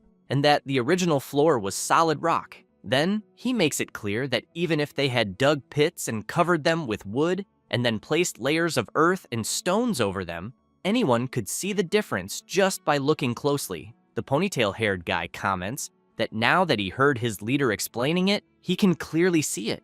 The leader further emphasizes that the areas with more gravel are the traps, and that he thinks maybe carnivores might fall into them, but semi-human herbivores are weak, and the traps there prove their weakness. Then he orders to leave some men behind to recover the fallen, and for the rest to advance while avoiding the traps. Rhea is watching everything and comments that apparently they found the traps. Jihoon comments that it is exactly as they planned. She is confused and quickly wants to know if the bandits discovering them was part of the plan. The MC explains that by digging through the solid rocks, even with the increase in demi-human forces, he knew it would take a long time, and that perfectly concealing the holes was impossible in such a short time. So, he imagined that quick traps would not work more than once on anyone with the same brain, since there are only 2 deep pit traps and all the others are fake, serving only to buy time for the next phase. Then he makes it clear that by making them cautious of traps,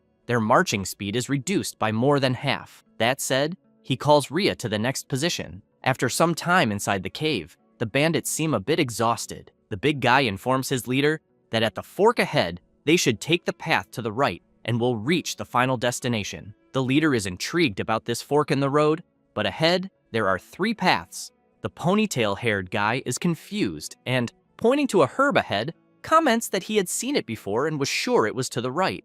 The leader comments that the villagers must think fragile traps and illusions will stop them. Then he says that he knows the caves were made to buy time. Therefore, he makes it clear to everyone that he thinks the villagers are preparing something in the village, and that therefore they cannot give them more time. Then he asks everyone to split into 3 groups and advance quickly. The ponytail-haired guy goes to the left, the big guy through the middle passage, and the leader's group to the right.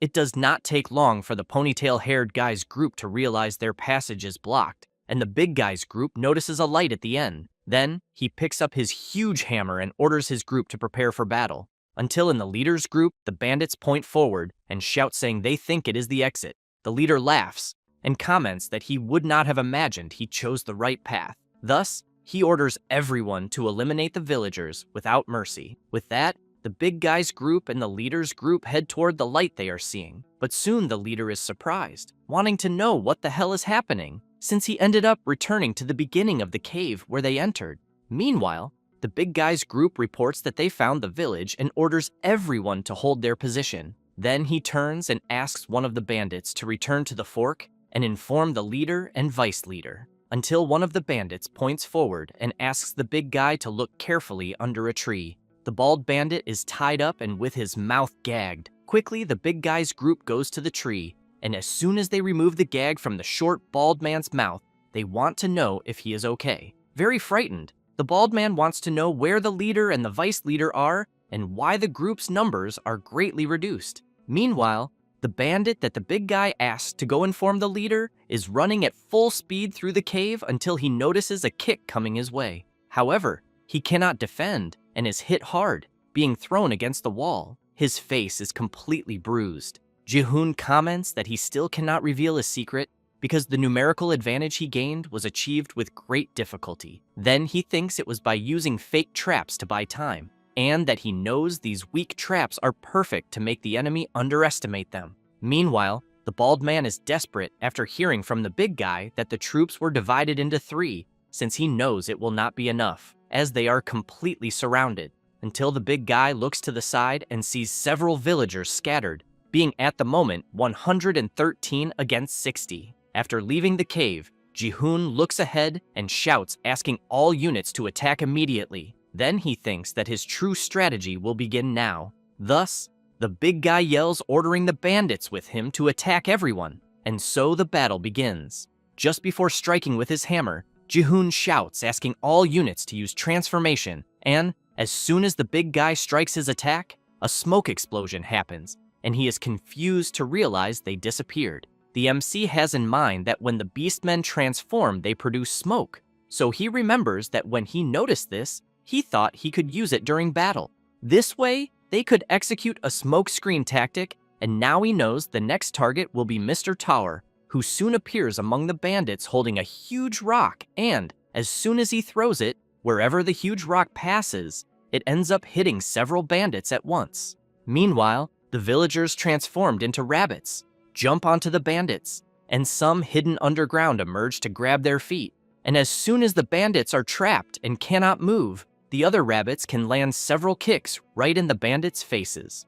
Even a deer man runs after a bandit with his antlers, until, while some bandits keep kicking a sheep, they end up confused because the attacks have no effect due to the thick layer of wool that blocks the kicks. Meanwhile, some begin to feel a strong burning in their heads, as it is Rizaldrak's weakened attack. Jihoon, from above the battlefield, thinks that with numerical superiority and surprise attacks using smoke, they took advantage, and that he can even imagine they might win if they keep up at this pace. Until he gets scared hearing something. Then he sees that the short bald man managed to break free and is asking some bandits to cover him because he will teach the damned rabbits a lesson. Thus, he starts shooting his arrows. Jihoon immediately asks Rhea to go help them, who in turn, without saying anything, jumps quickly. The MC is quite impressed, and watching Rhea move, thinks she is very fast. The bald man notices her coming his way, so he gets nervous and aiming his crossbow, makes it clear that he will take her down once and for all. And without hesitation, he fires an arrow that goes at high speed straight at Rhea, who in turn is well focused watching the arrow's trajectory, and at the last second manages to dodge it easily. And as soon as she pushes off the ground, she leaps at full force toward the short, bald man. But as soon as she strikes her kick, a bodyguard steps in front and blocks her blow. The bodyguard laughs and asks if the kick is all she has. Without saying anything at all, she crouches at high speed and lands a powerful kick right under the bodyguard's chin, almost like Rock Lee's kick on Gaara.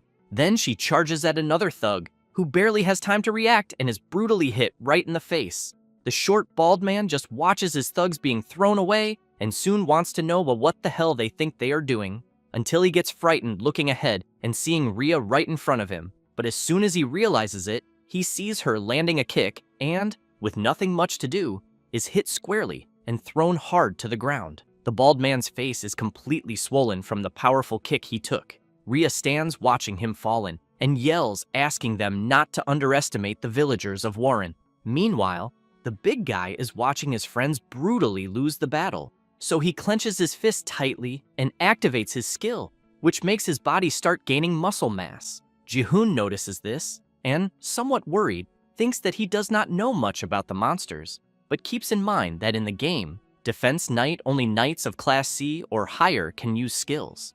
After the big guy undergoes the power boost of the skill, which increases size, attack, and defense by 50%, he walks toward the villagers, calling them pathetic fools. However, he soon becomes confused by a huge shadow on his back, and, as soon as he turns to see what it is, he sees a huge bullman behind him. Then he starts to get worried, but without having time to defend himself, he is severely attacked. Jihoon is impressed by the bullman's strength. Meanwhile, inside the cave, the ponytail-haired guy is very impatient, questioning how long he will have to wait there, and, along with the other bandits, also wants to know why no one has returned yet, until he loses patience, stands up, and then points to the side of his big friend and orders everyone to follow him. After a while, Jihoon and the other villagers manage to capture the 60 bandits who followed the big guy, and the rabbits, with their abilities, pinned all the bandits to the ground, leaving only their heads out.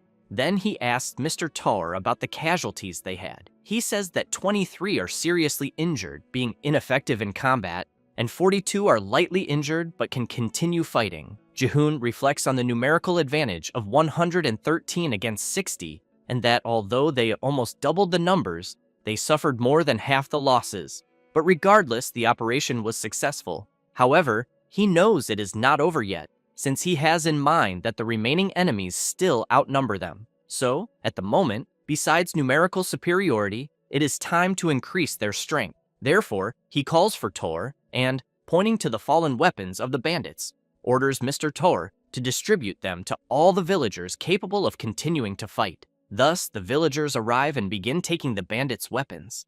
In this way, most become equipped. Jihoon activates his ruler's eye and sees everyone's stats, noticing that the group's attack power almost doubled. Then he gets excited because this completely exceeds his expectations. Meanwhile, the bandits are still walking through the cave until the group of the guy with the ponytail finds an exit, but soon wonders why everything is so silent. Then he notices the big guy's group buried in the ground with their mouths tied. He goes crazy with rage and screams in worry as he only sees their heads until he realizes they are still alive. So they go to them and ask why they are in that state, but they don't realize that 2 rabbits are about to strike them. And so, the group of the guy with the ponytail is also attacked. Meanwhile, the group of the bandit leader is still running inside the cave. The leader begins to get nervous because apparently they seem to be completely lost, until one of the bandits tells the leader that he thinks they are right this time, because right after the passage they see, he believes it is an exit. However, some bandits do not notice where they are stepping and end up activating another hidden trap. And as soon as they try to do something, it is already too late, but nothing happens. They are confused trying to understand what just happened because they clearly stepped on one of the traps, but for some reason, it didn't trigger. Then the leader takes a spear and, suspicious of something, thrusts it into the ground where there are several pebbles, but they end up realizing it is just normal ground. The leader starts laughing and comments that apparently there were only traps at the cave's entrance and that the rest was all fake to delay them. Then he grits his teeth furiously and makes it clear that whoever dared to do this will pay with their life. This is Traktor, the leader of the Screaming Drill Bandit Gang, a promising mid-rank knight of the kingdom who entered the mountains in search of greater fortune and now plunders monster camps and sets ambushes for the kingdom's knights in order to rob, until the bandit that the big guy had asked to inform the leader arrives shouting, telling that he found the village and that it was the middle tunnel. Traktor is very pleased to know this. Back at the village, it is already getting late and Mr. Bull tells the MC that they captured all the bandits.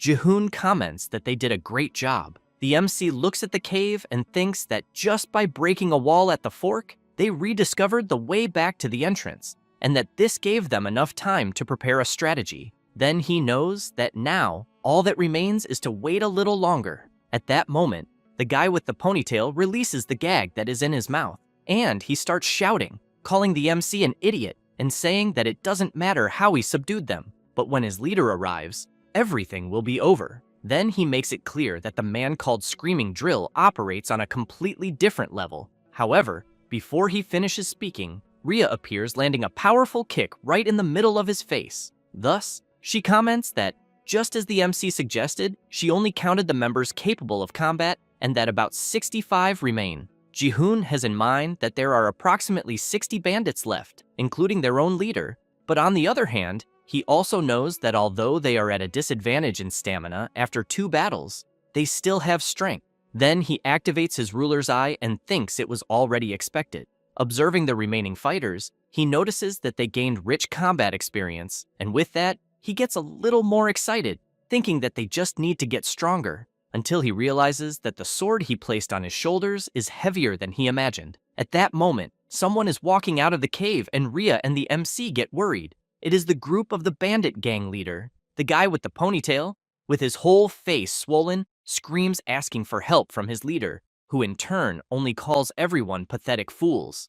Traktor asks the MC if everything he witnessed was his plan. Jihoon comments that the bandit leader could call it strategy. Traktor laughs and says that apparently the boy has become quite confident and also thinks that the 2 victories he had must have been sweet, but makes it clear there will not be a third. Jihoon laughs as well and emphasizes that he will pay to see the bandit leader try, but that he wants to make an offer first. Then he points his sword at the head of the guy with the ponytail, who gets very scared.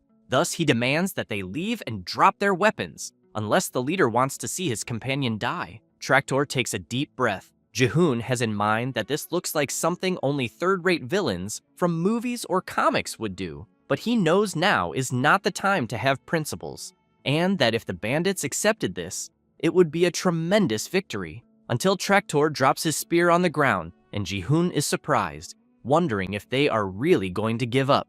However, the bandits begin to give a sinister laugh, and the MC soon realizes that the atmosphere of the bandits has changed drastically. Traktor places his hand on the ground and, while activating his skill, makes it clear that everyone there will kneel before him and scream in agony. Jihoon becomes very worried about this, since he knows that the bandit leader's skill is an ability that grants a buff in a very wide area, increasing the attributes of all allies within range, including the caster himself, by 25%.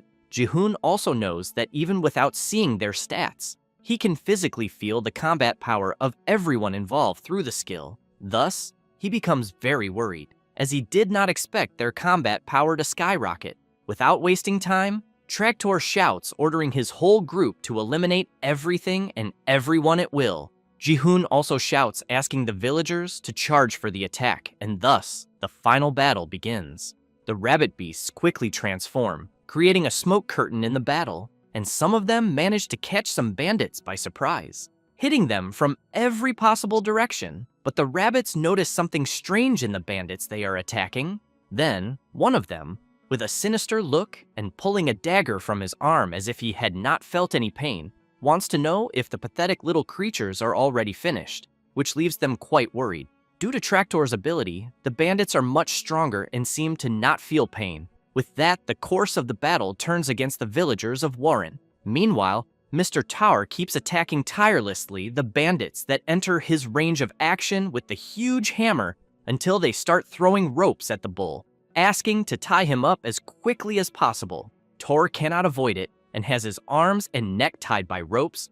The bandits start pulling and shouting, asking not to let him go at all. As soon as they apply more force, they manage to unbalance the huge bull, making him fall to his knees on the ground and quickly go after him. Tor gets worried since he is about to be eliminated and will not be able to do anything. Meanwhile, other bandits are setting fire to the wool of the sheep men, forcing them to run away. Riseldrak tries at all costs to dodge the bandits' arrow shots.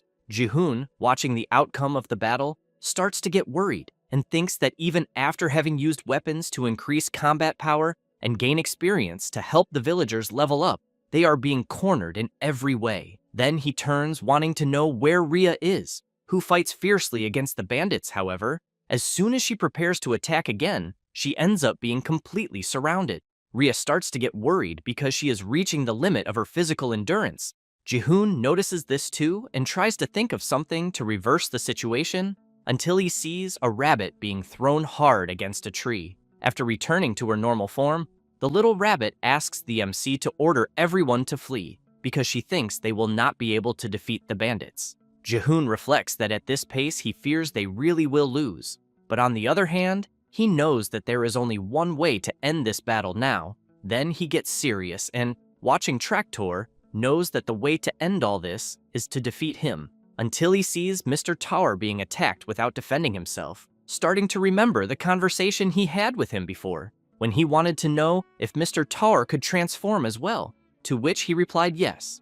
With that, the MC made it very clear that he was to await the signal. Tower keeps looking at the MC waiting for the order, then tries to get up, but the bandits start shouting, wanting to know what he thinks he is doing. Then they go after the bull, and about to be finished, Jihoon shouts, asking Mr. Tar to use his awakening transformation. Thus, Tor activates the awakening of his ability, gaining an increase in his defense and life by more than 50% and throwing away the bandits who were trying to eliminate him. Jihoon wants to take advantage of this chance and heads into battle, shouting for Mr. Tar to accompany him. While running, the MC keeps in mind that he has only 3 minutes of Mr. Tar's transformation to defeat the bandit leader. But when he is about to approach Traktor, one of the bandits behind Mr. Tar starts throwing ropes at him to tie him again. Traktor just watches the outcome laughing. The bandits again manage to tie Tor, but this time, with the transformation, he gained a lot of strength and soon uses the rope to pull, throwing the bandits on top of the boss. Traktor calls his henchmen idiots and says they just need to let go of the rope. Tower prepares to punch the bandit leader, and as soon as he attacks, an explosion happens because of the strong impact of his strength. But he is shocked to see that Traktor stopped his powerful punch by holding his hand and asking if the bull only has size and no strength. Jihoon takes advantage of the fact that the boss is distracted with Mr. Tor and jumps on his back. But Traktor had already predicted this, smiles, quickly turns around, and throws the huge bull against the MC. Jihoon cannot believe that the boss had predicted his movements, and, without much to do, ends up being hit. But Traktor makes another move and goes all out against the bull, landing a powerful kick on him. Jihoon does not like this at all, and the bandit boss only gives a sinister smile, but soon after, already charges against the MC with everything. While Rhea fights near them, the MC is thrown hard against a rock. Rhea notices her friend being attacked, while the MC feels a lot of pain, and as he slowly begins to lose consciousness due to the impact he took, he thinks that after checking everyone's stats, he reviewed his own and knows that he is stronger than Mr. Tar and Rhea. Traktor does not care and charges again against the MC, who tries to stand up and thinks that against humans, his only hope is to go all out with everything he has. Thus, he activates his passive ability of the physical monster that transcends human strength and charges furiously at Traktor, and the system warns that when he is attacking humans, all his attributes increase by 200%, which leaves the bandit boss very surprised with this twist, and without much to do, ends up being hit right in the face by the punch of the MC. Rhea and Mr. Tar are impressed with the blow of the MC. After landing the strike on the bandit leader, he thinks he heard his neck crack. However, Traktor plants his foot on the ground and makes it clear that he had already said one thing. With a bizarre face, he comments that, as he said before, the MC will not achieve the third victory. Jihoon, facing Traktor, wonders how the hell he will defeat him, but ends up not noticing the bandit leader coming at him and is hit with a powerful punch in his stomach. Then, he falls to his knees, and before Traktor tries to stay standing, very worried, he thinks that he cannot fall now, but the bandit leader grabs his head and smashes it hard against the ground.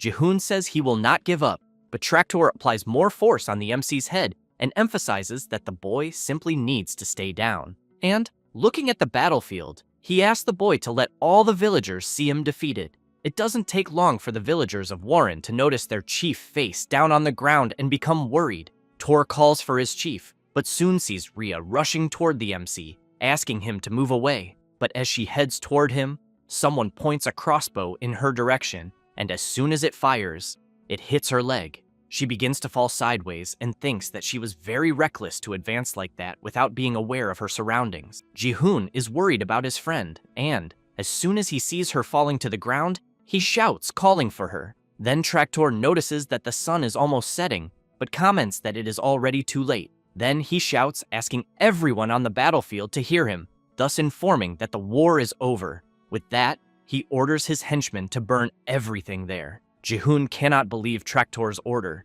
It does not take long for the bandits to start setting the entire village of Warren on fire. Straw huts, crops, and provisions. Jihoon watches this in disbelief, but knows that at the moment, he cannot do anything to stop it. It does not take long for the village to start burning in flames. The villagers begin to scream, worried about their homes and their village, then start running to save themselves. The bandits do not stop setting fires. From afar, some villagers comment that they think it is all over for them. While his head is forced against the ground, Jihoon hears Traktor saying that it is not as simple as children would like to think, because the losing side loses everything. Some bandits begin capturing villagers, and others go after Mr. Tower. until Traktor begins to lift the MC and says that he has lost everything: home, friends, family, and even his own life. Rhea, seeing the situation her friend is in, becomes very worried and starts shouting his name until Jihoon stretches out his arms to grab the bandit leader's arm.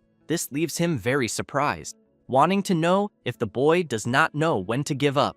Almost without strength, Jihoon makes it clear that he still cannot lose. Then he begins to remember his mother and his cat Ruru and knows that he needs to stay alive to return to that moment.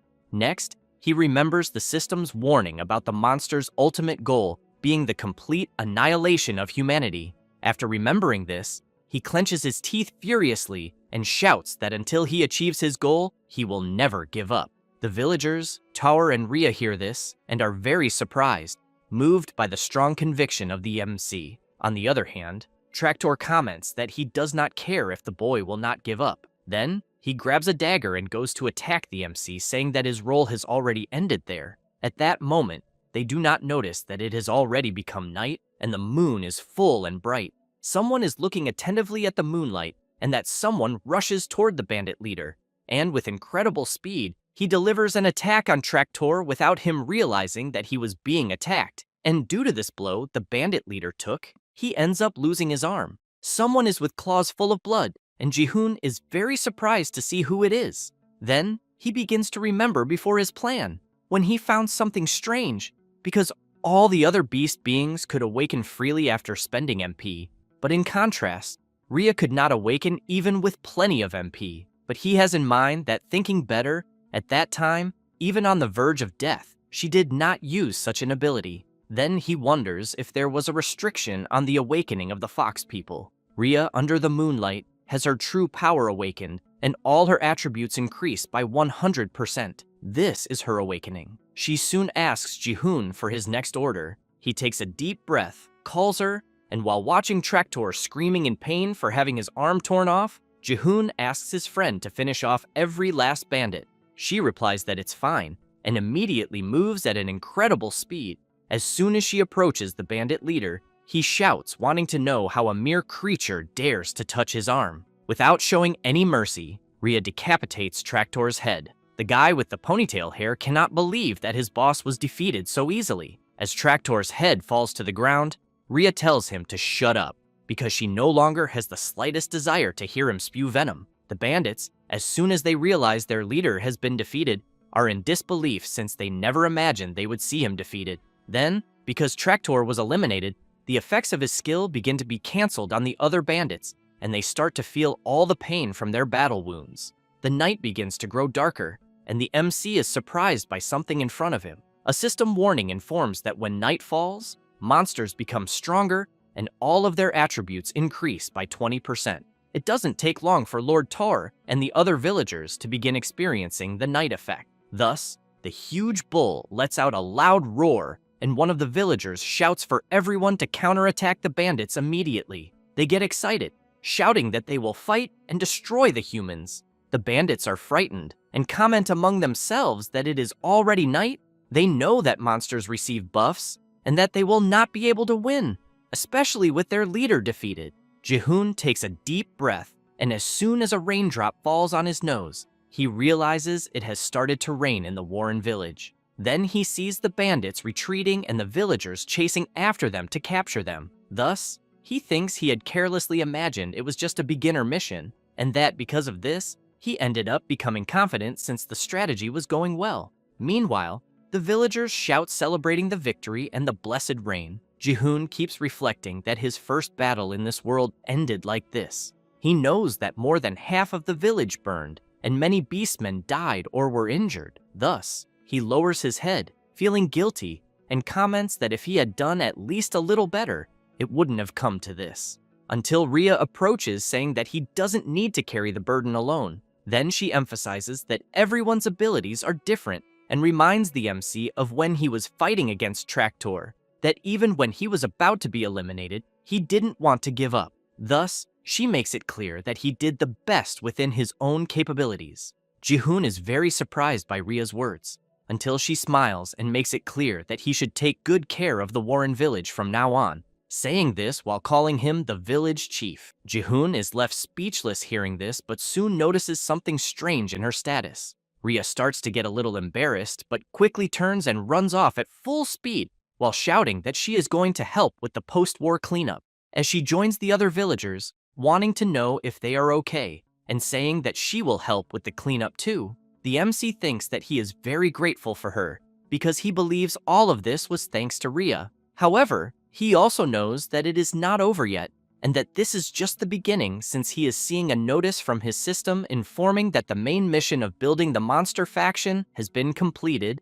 and that currently the monster population is 82 people. Because of this, he will receive the random skill reward. Jihoon thinks that from now on, he swears not to repeat the same mistakes, and as soon as he accepts the random reward, the system informs him that he has learned the weapon refinement skill. With that, several days pass and everyone is committed to rebuilding the Warren village. Rhea goes to the MC, calls him, and then asks him to stop for a moment because he needs to eat. Jihoon is excited to know that he will take a break to eat something, but is soon shocked to see that once again, he will only have to eat carrots. Rhea, while eating her carrot, says that the carrot field burned, but luckily the food storage was safe. Still very disbelieving, Jihoon comments that since he arrived there, he has only eaten carrots. Then, he wants to know if both Riseldrak and Rhea are originally carnivores. Rhea replies that they are not and asks why they would be. Jihoon takes a deep breath and thinks that he is living a forced vegetarianism, but knows that food is food in the end, until he turns around upon hearing someone asking if another person's leg is okay. Then he sees the villagers tirelessly continuing the reconstruction of the village and worrying about each other. Thus, he thinks that the vitality and recovery power of the beastmen are excellent, and that thanks to this, the village was rebuilt at an accelerated pace, with 2 weeks already having passed since the fierce battle they had against the bandits. He also knows that during this period they held funerals for the victims, and, with the exception of the bandits who ended up dying or escaping,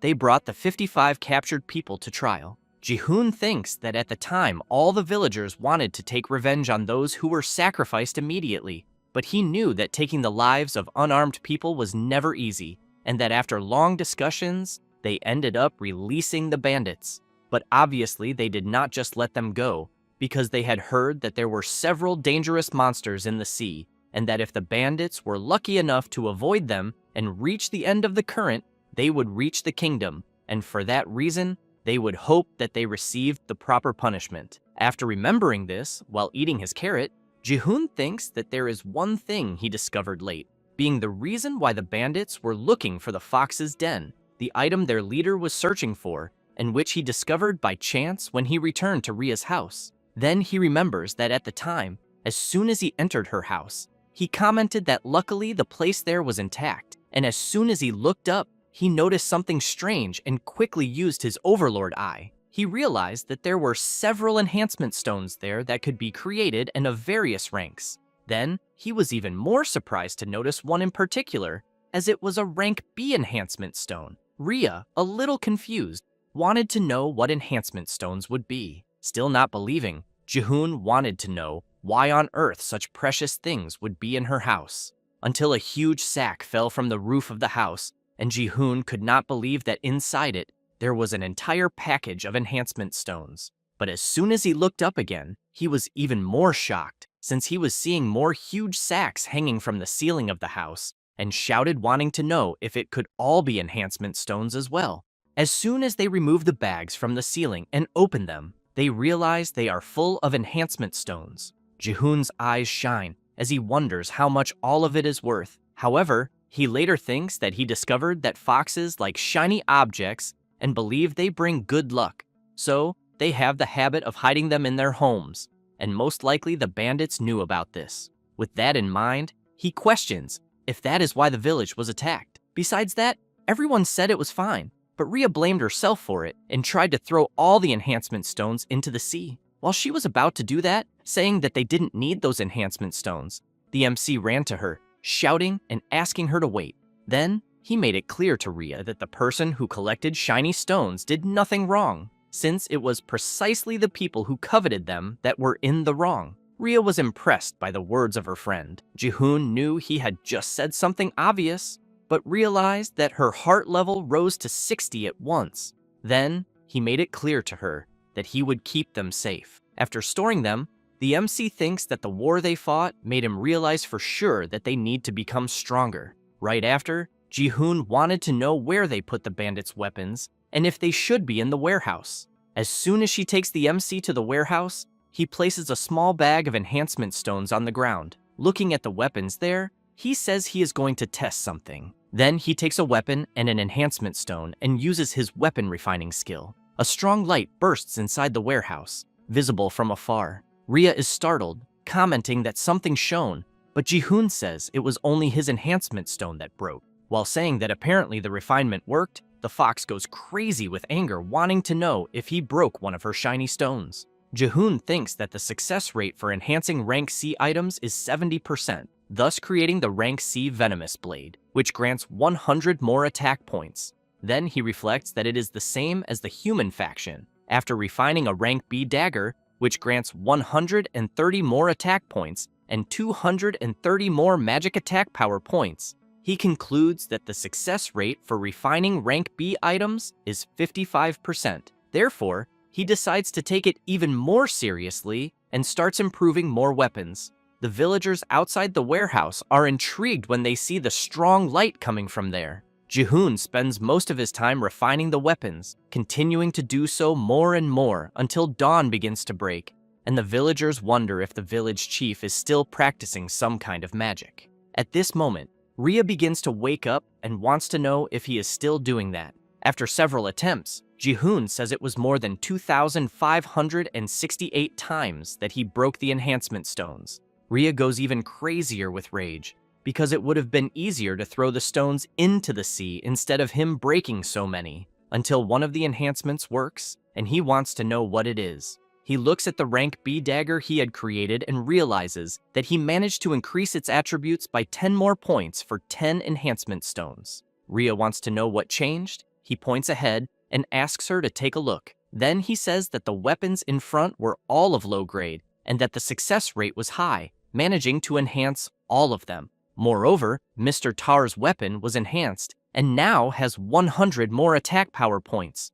While Rhea comments that she still can't see what changed in them, the MC lets out a tremendous sneeze. She comments that apparently the place is full of dust. At that moment, Mr. Tar arrives and sees that the village chief is there. Jihoon says he arrived just in time, points to his weapon, and asks him to try using it. As soon as Tor firmly holds his weapon, he is surprised to notice something. Then he lifts it and lets out a loud shout. Next, while his whole body trembles, he says that his hammer is definitely heavier than before, but that he can get used to it. Jihoon thinks he seems to be struggling, since he has in mind that his hammer is rank C, but looking only at attack power, the hammer surpasses rank B, because the attribute improvement due to weapon enhancement is reflected in its weight. Very tired, Jihoon says that it took more than 100 enhancement attempts for Mr. Tar's hammer to reach 354 attack power points.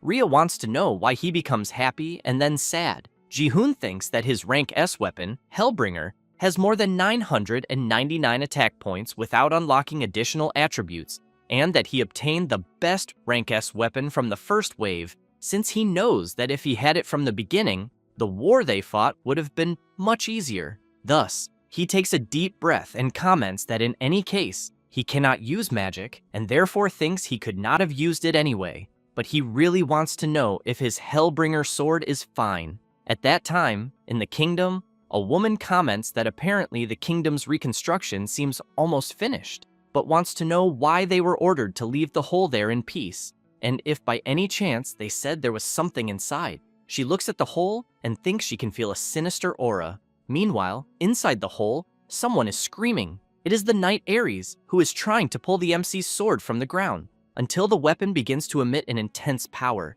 which leaves him quite intrigued. Then he turns and asks some mages who are there what it could be that he just saw, as he thinks something is definitely being emitted from the sword. One of the mages comments that he cannot believe that even with Sir Ares at maximum power, he could not pull out the sword. The other mage emphasizes that they also cannot fill the hole because of the weapon. Aries just kept staring fixedly at the MC's sword. Back in the present, Jihoon is intrigued to see the sudden notification from his system, informing him that the main mission of the Monster Force expansion is to gather the surrounding monsters to expand his force, and that he must gather a total of 1,000 monsters, with the reward being a random grade stone. Jihoon knows that the number 82 is the current population of Warren Village, so he questions whether he really needs 1,000 monsters. Then, the system notifies that the group window is activated and that up to 4 members can be registered in a group. It also notifies that synergy effects are activated among group members and that the experience gained by the members is shared and distributed based on contribution. Jihoon thinks about the group system since he knows it is similar to creating a group in the game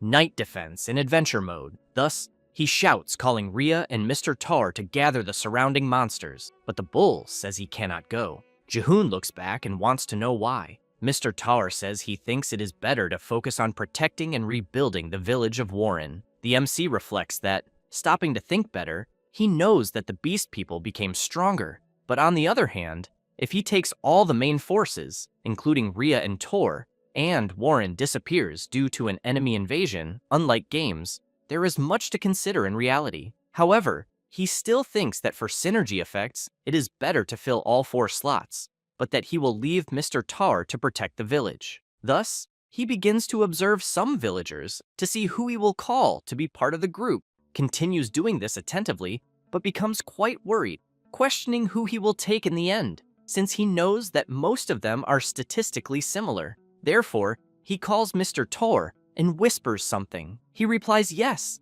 and that he will get ready. Then, Mr. Tar goes out asking everyone to gather there. Jihoon has in mind that, except for the village chief Tor and the 3 of them, there are 77 beastmen left in the village, and therefore he knows he cannot simply take anyone, since they just need to show their skills. After everyone gathers, Tower asks them to show their abilities and informs them that the most capable person among the 77 will qualify to join the 4-person expedition team. Then he asks numbers 1 to 4 to participate. Jihoon says that the evaluation criteria will be strong character and the proper will for adventure, and if they have their own special abilities, they should show them. One of the participants is a little reluctant and very embarrassed, says he wants to stay in the village. Jihoon says he can stay and calls the next, but the others say they have to plant carrots, that they need to do it together, and that later they have to eat what they planted. Jihoon raises his hand and calls Mr. Tower. Then he whispers something to him, who in turn replies that he understood. Thus, Mr. Tower stands before the other villagers and asks that, from that moment on, only those who wish to participate in the adventure should remain. While the villagers start leaving, one of them ends up staying. Mr. Tower goes to the MC and says that they will reduce the list to only beast people who want to participate and that he will let them in. That said, he asks them to come in. After entering, the person is a little afraid to say that she wants to participate. Jihoon and Rhea are surprised. The rabbit gets excited and shouts, introducing herself, saying her name is Rain, and makes it clear that if the MC puts her in the expedition team, she will cook, wash clothes, collect herbs, patrol, work as a gatekeeper. While the MC is thoughtful, Rhea says she will pass this time, but Rain says she will dedicate her life to this expedition if they give her a chance. Jihoon says he understands and calls the next. However, she comes back and says she is the next. Jihoon asks her to leave again and shouts, asking Mr. Tower to let the next participant in. However, he shouts from outside that there are no more participants who wanted to stay. Jihoon is quite stunned, unable to believe the situation he is in. But even so, the Lizard Expedition team was created to find the Lizard Tribe. The group is formed by the MC, Rhea, Riseldrak, and Rain. After learning what the mission is about, Rain is scared and wants to know if they are really going after the terrifying Lizard Tribe. Jihoon wants to know if Mr. Tower hadn't told her. Rain is terrified and says she was so nervous that she ended up not listening. A little before gathering the 77 villagers, Mr. Tar wanted to know if the MC had said he was gathering the surrounding monsters, and if he had already decided where they would go. Jihoon said he didn't have it in mind yet. Tar then wanted to know if they should figure that out before recruiting more members for the group. And as soon as they arrived at the former village chief's hut, Mr. Tar said he had been sleeping deeply since before the battle they had. Jihoon wanted to know how long the old man would sleep. Tor said about a month. The MC takes a deep breath and says he was going to ask him if there is any tribe around Warren worth gathering. Rhea emphasizes that, due to frequent human invasions, all nearby monster villages were annihilated. The MC wanted to know if, in the end, there wouldn't be villages worth gathering near there. The fox says she thinks there may be small villages where monsters who lost their homes, like Warren, are hiding. Jihoon makes it clear that this is not enough, as he knows that to overthrow the human faction, they need strong monsters. Tower says there is a strong tribe that has not submitted to humans yet. However, he makes it clear that they have strong independence, so they have not formed alliances with other tribes. Jihoon immediately wants to know who they are. Tower says they are the lizard tribe and that they are located deep in the swamps, a little north of Warren, and that he thinks they are probably the strongest race in the region they are in. He also emphasizes that they are so feared even by other monsters that they avoid the lizard territory when they travel. Jihoon thinks he can guess without Tower explaining, since he has in mind that the lizard men were definitely powerful monsters that appear in the early 30s in 100 wave modes, and that the monsters of waves 30 and below must seem the strongest. But this also applies to humans. Then he reflects that only about 2 weeks have passed since the first wave, and that at this early stage, if he can make the lizard tribe, monsters that should appear in the waves of the 30s, become his allies, everything will be different. With that in mind, he calls Meister Tor and asks where the lizard tribe is. Thus, before leaving for the expedition, the MC takes the map and sees that he needs to cross 3 mountains and a river to reach the valley of the Twin Mountains, where there is a swamp where the lizard tribe lives. But soon he becomes discouraged, thinking it seemed so close, since he thinks he cannot even see the first mountain yet. At that moment, Rhea finds a stone and becomes all excited. Jihoon knows it is a rank D enhancement stone that grants good resistance. Meanwhile, Rain thinks she is on an adventure with the village chief and the strongest warrior of Warren Village. Then, she becomes excited and thinks that she also needs to be useful somehow. The MC, visibly tired, wants to know how much further they will have to walk before reaching the first mountain. Rain becomes excited, thinking that finally her turn has come. Thus, she begins to flip through the patrol records of Warren's surroundings that she made during reconnaissance duty and thinks that if she checks this, she may roughly figure out where they are. At that moment, Rizeldrak growls from above, and Rain is shocked, thinking she was too late.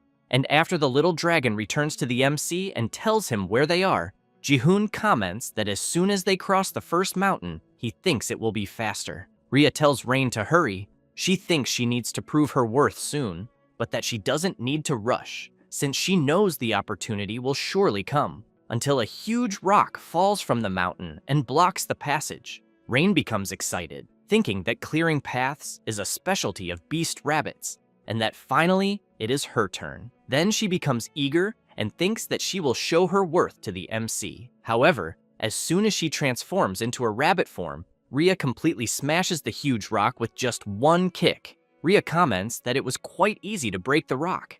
Jihoon explains that everyone's levels increased a lot after fighting the bandit leader. The fox looks back and becomes confused when she sees that Rain has transformed, so she wants to know what happened. She becomes embarrassed and says it was nothing. Thus, Rhea calls her to continue the expedition. Rain takes a deep breath and thinks she should not be hasty, since she believes that maybe her help is not needed, until she senses something with her rabbit ears and says that something seems to be moving. Jihoon comments that he does not hear anything. Rhea says that Rain has exceptional hearing even among rabbits, and that is why she has been handling patrol missions in Warren. Jihoon looks at her and remembers when he was in trouble in the battle against the bandits, then questions if she could be the same person from before. Rain begins to focus to listen even more and can sense several footsteps. Then, she says it can only be the rat tribe. Next, she goes near the cliff and says that it is not just 1 or 2 footsteps, but rather a large-scale movement. Jihoon wants to know if she is trying to say the footsteps are from rats. Rain becomes intrigued and wants to know where they are going, until she realizes the direction they are heading, and reports that it is where the humans live, being in the direction of the Kingdom of Jordia.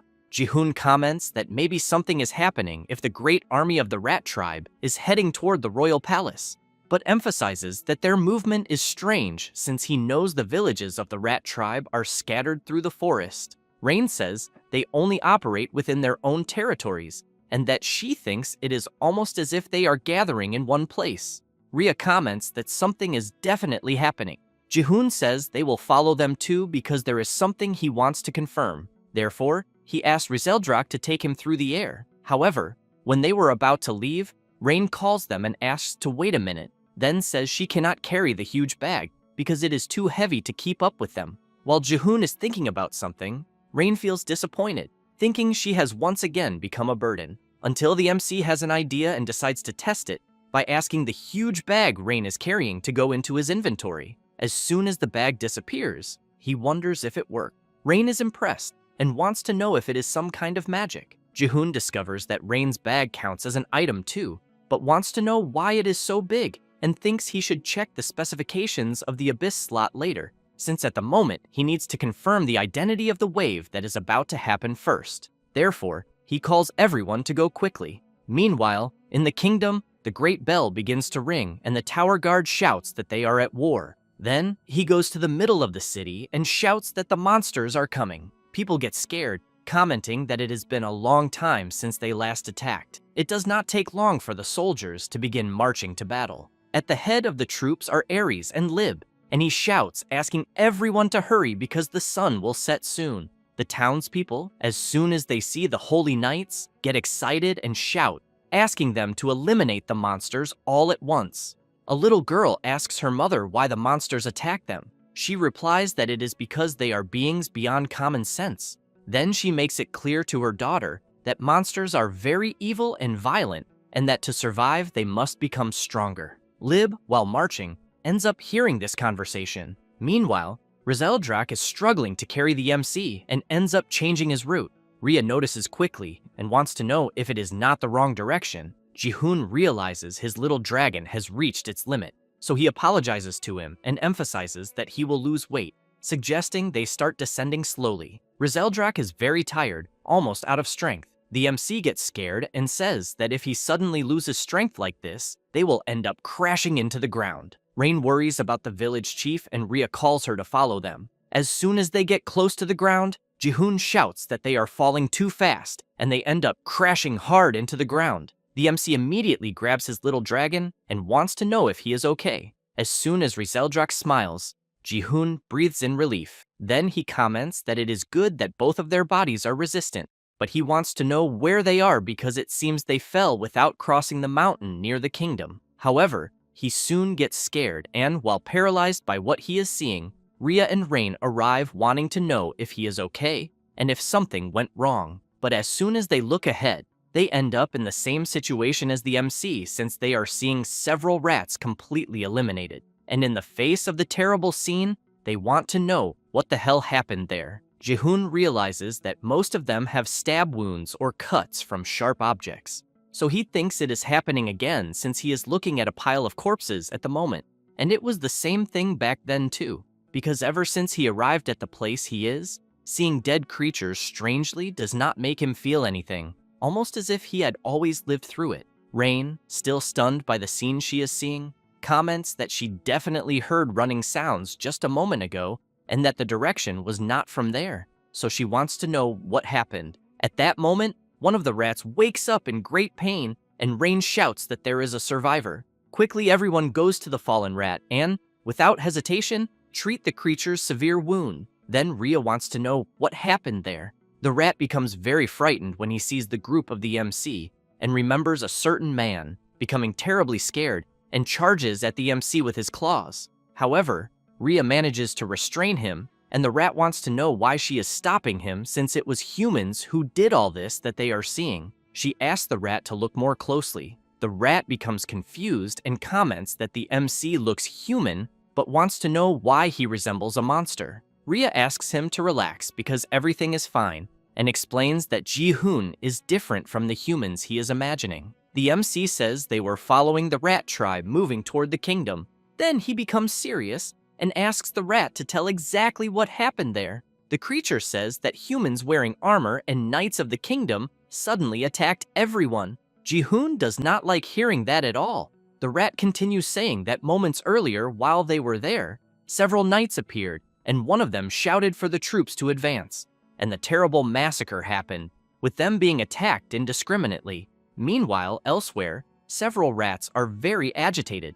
Their leader shouts to the members of the rat tribe and informs them that 8 villages have been wiped out by humans so far, and that he does not know what they did to them, but that he can no longer endure this in silence. From the top of the wall, the archers move forward and prepare for the command. Ares and Lib tell everyone to get ready to eliminate the filthy monsters once and for all. The leader of the rats shouts loudly to his army that they will avenge their dead. With that, the battle between the rat tribe and the human faction is about to break out. Back where the MC is, the surviving rat says he could infer from the actions of the human with a ring on his lip. Jihoon becomes curious and asks the creature to be clearer. The rat becomes furious and says that the reason the humans massacred them was only for a small purple stone. Jihoon is very surprised to hear that, since he knows it is an enhancement stone of rank S.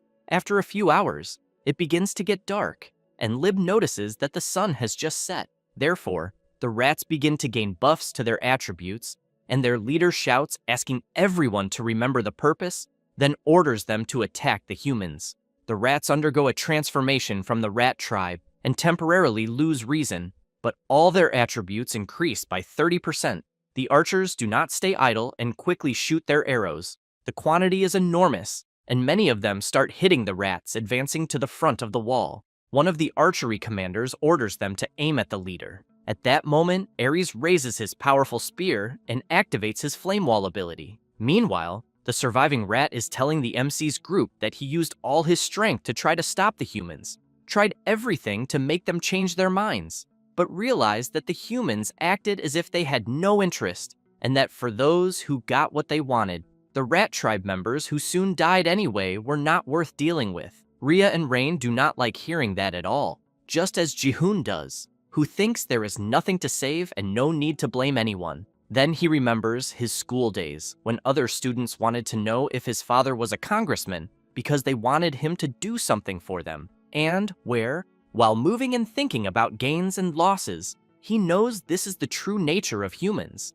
After all, their own interests are more important than those of others. Back at the battle, the soldiers shout, asking to eliminate every last monster. A rat, amid a chaotic scene and completely injured, continues advancing to the front of the wall. It is the tribe leader, but the humans discover this and shout, asking to aim at the creature. While the leader of the rats leaps, many arrows fly toward him. Lib just watches silently. The arrows begin to hit the creature, who continues advancing even as his body is completely pierced by several arrows, until he starts channeling an intense power and thinks that he will carry the will of his tribe and engrave it onto the humans.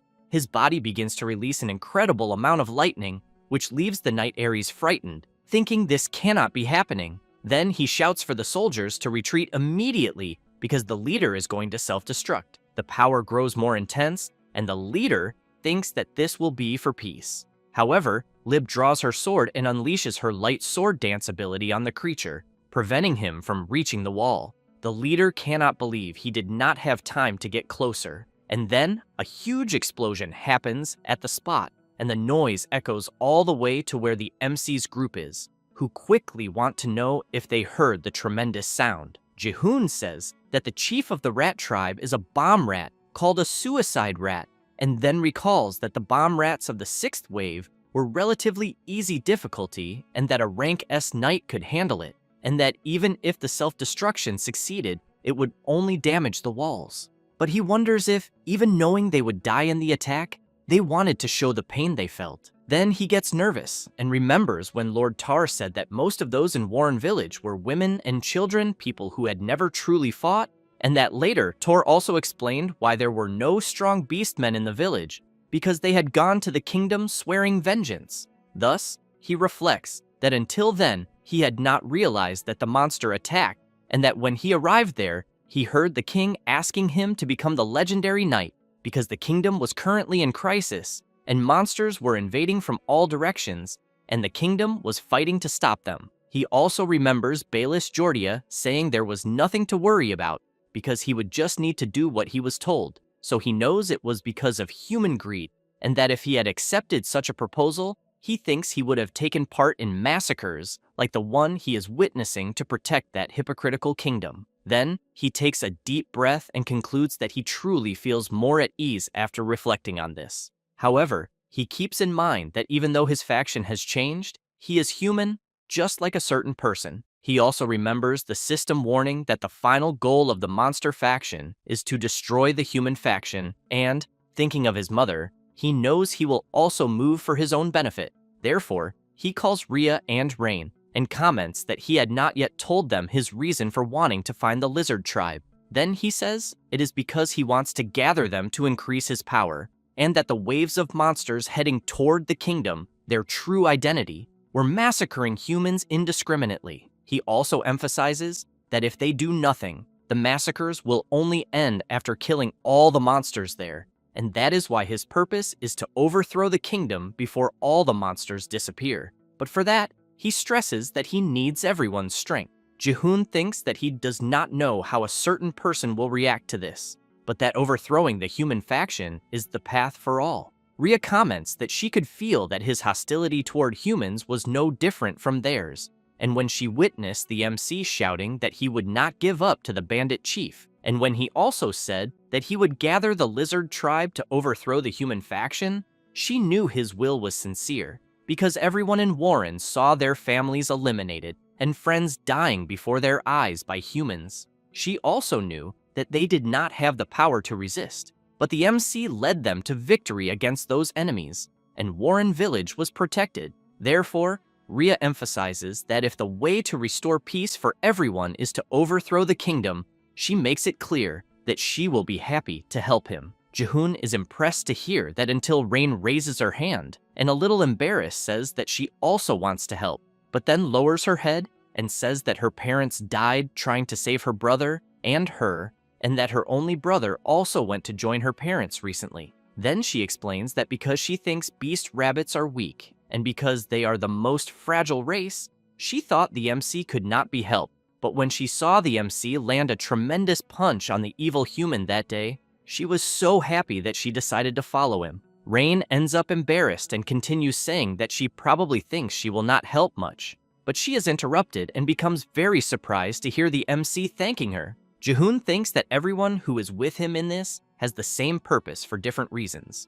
Therefore, he calls Rhea and Rain and, completely serious, comments that enough is enough of indiscriminate massacres of humans and monster attacks because of it, then makes it clear that they will break this chain of hatred and restore peace in the world they live in.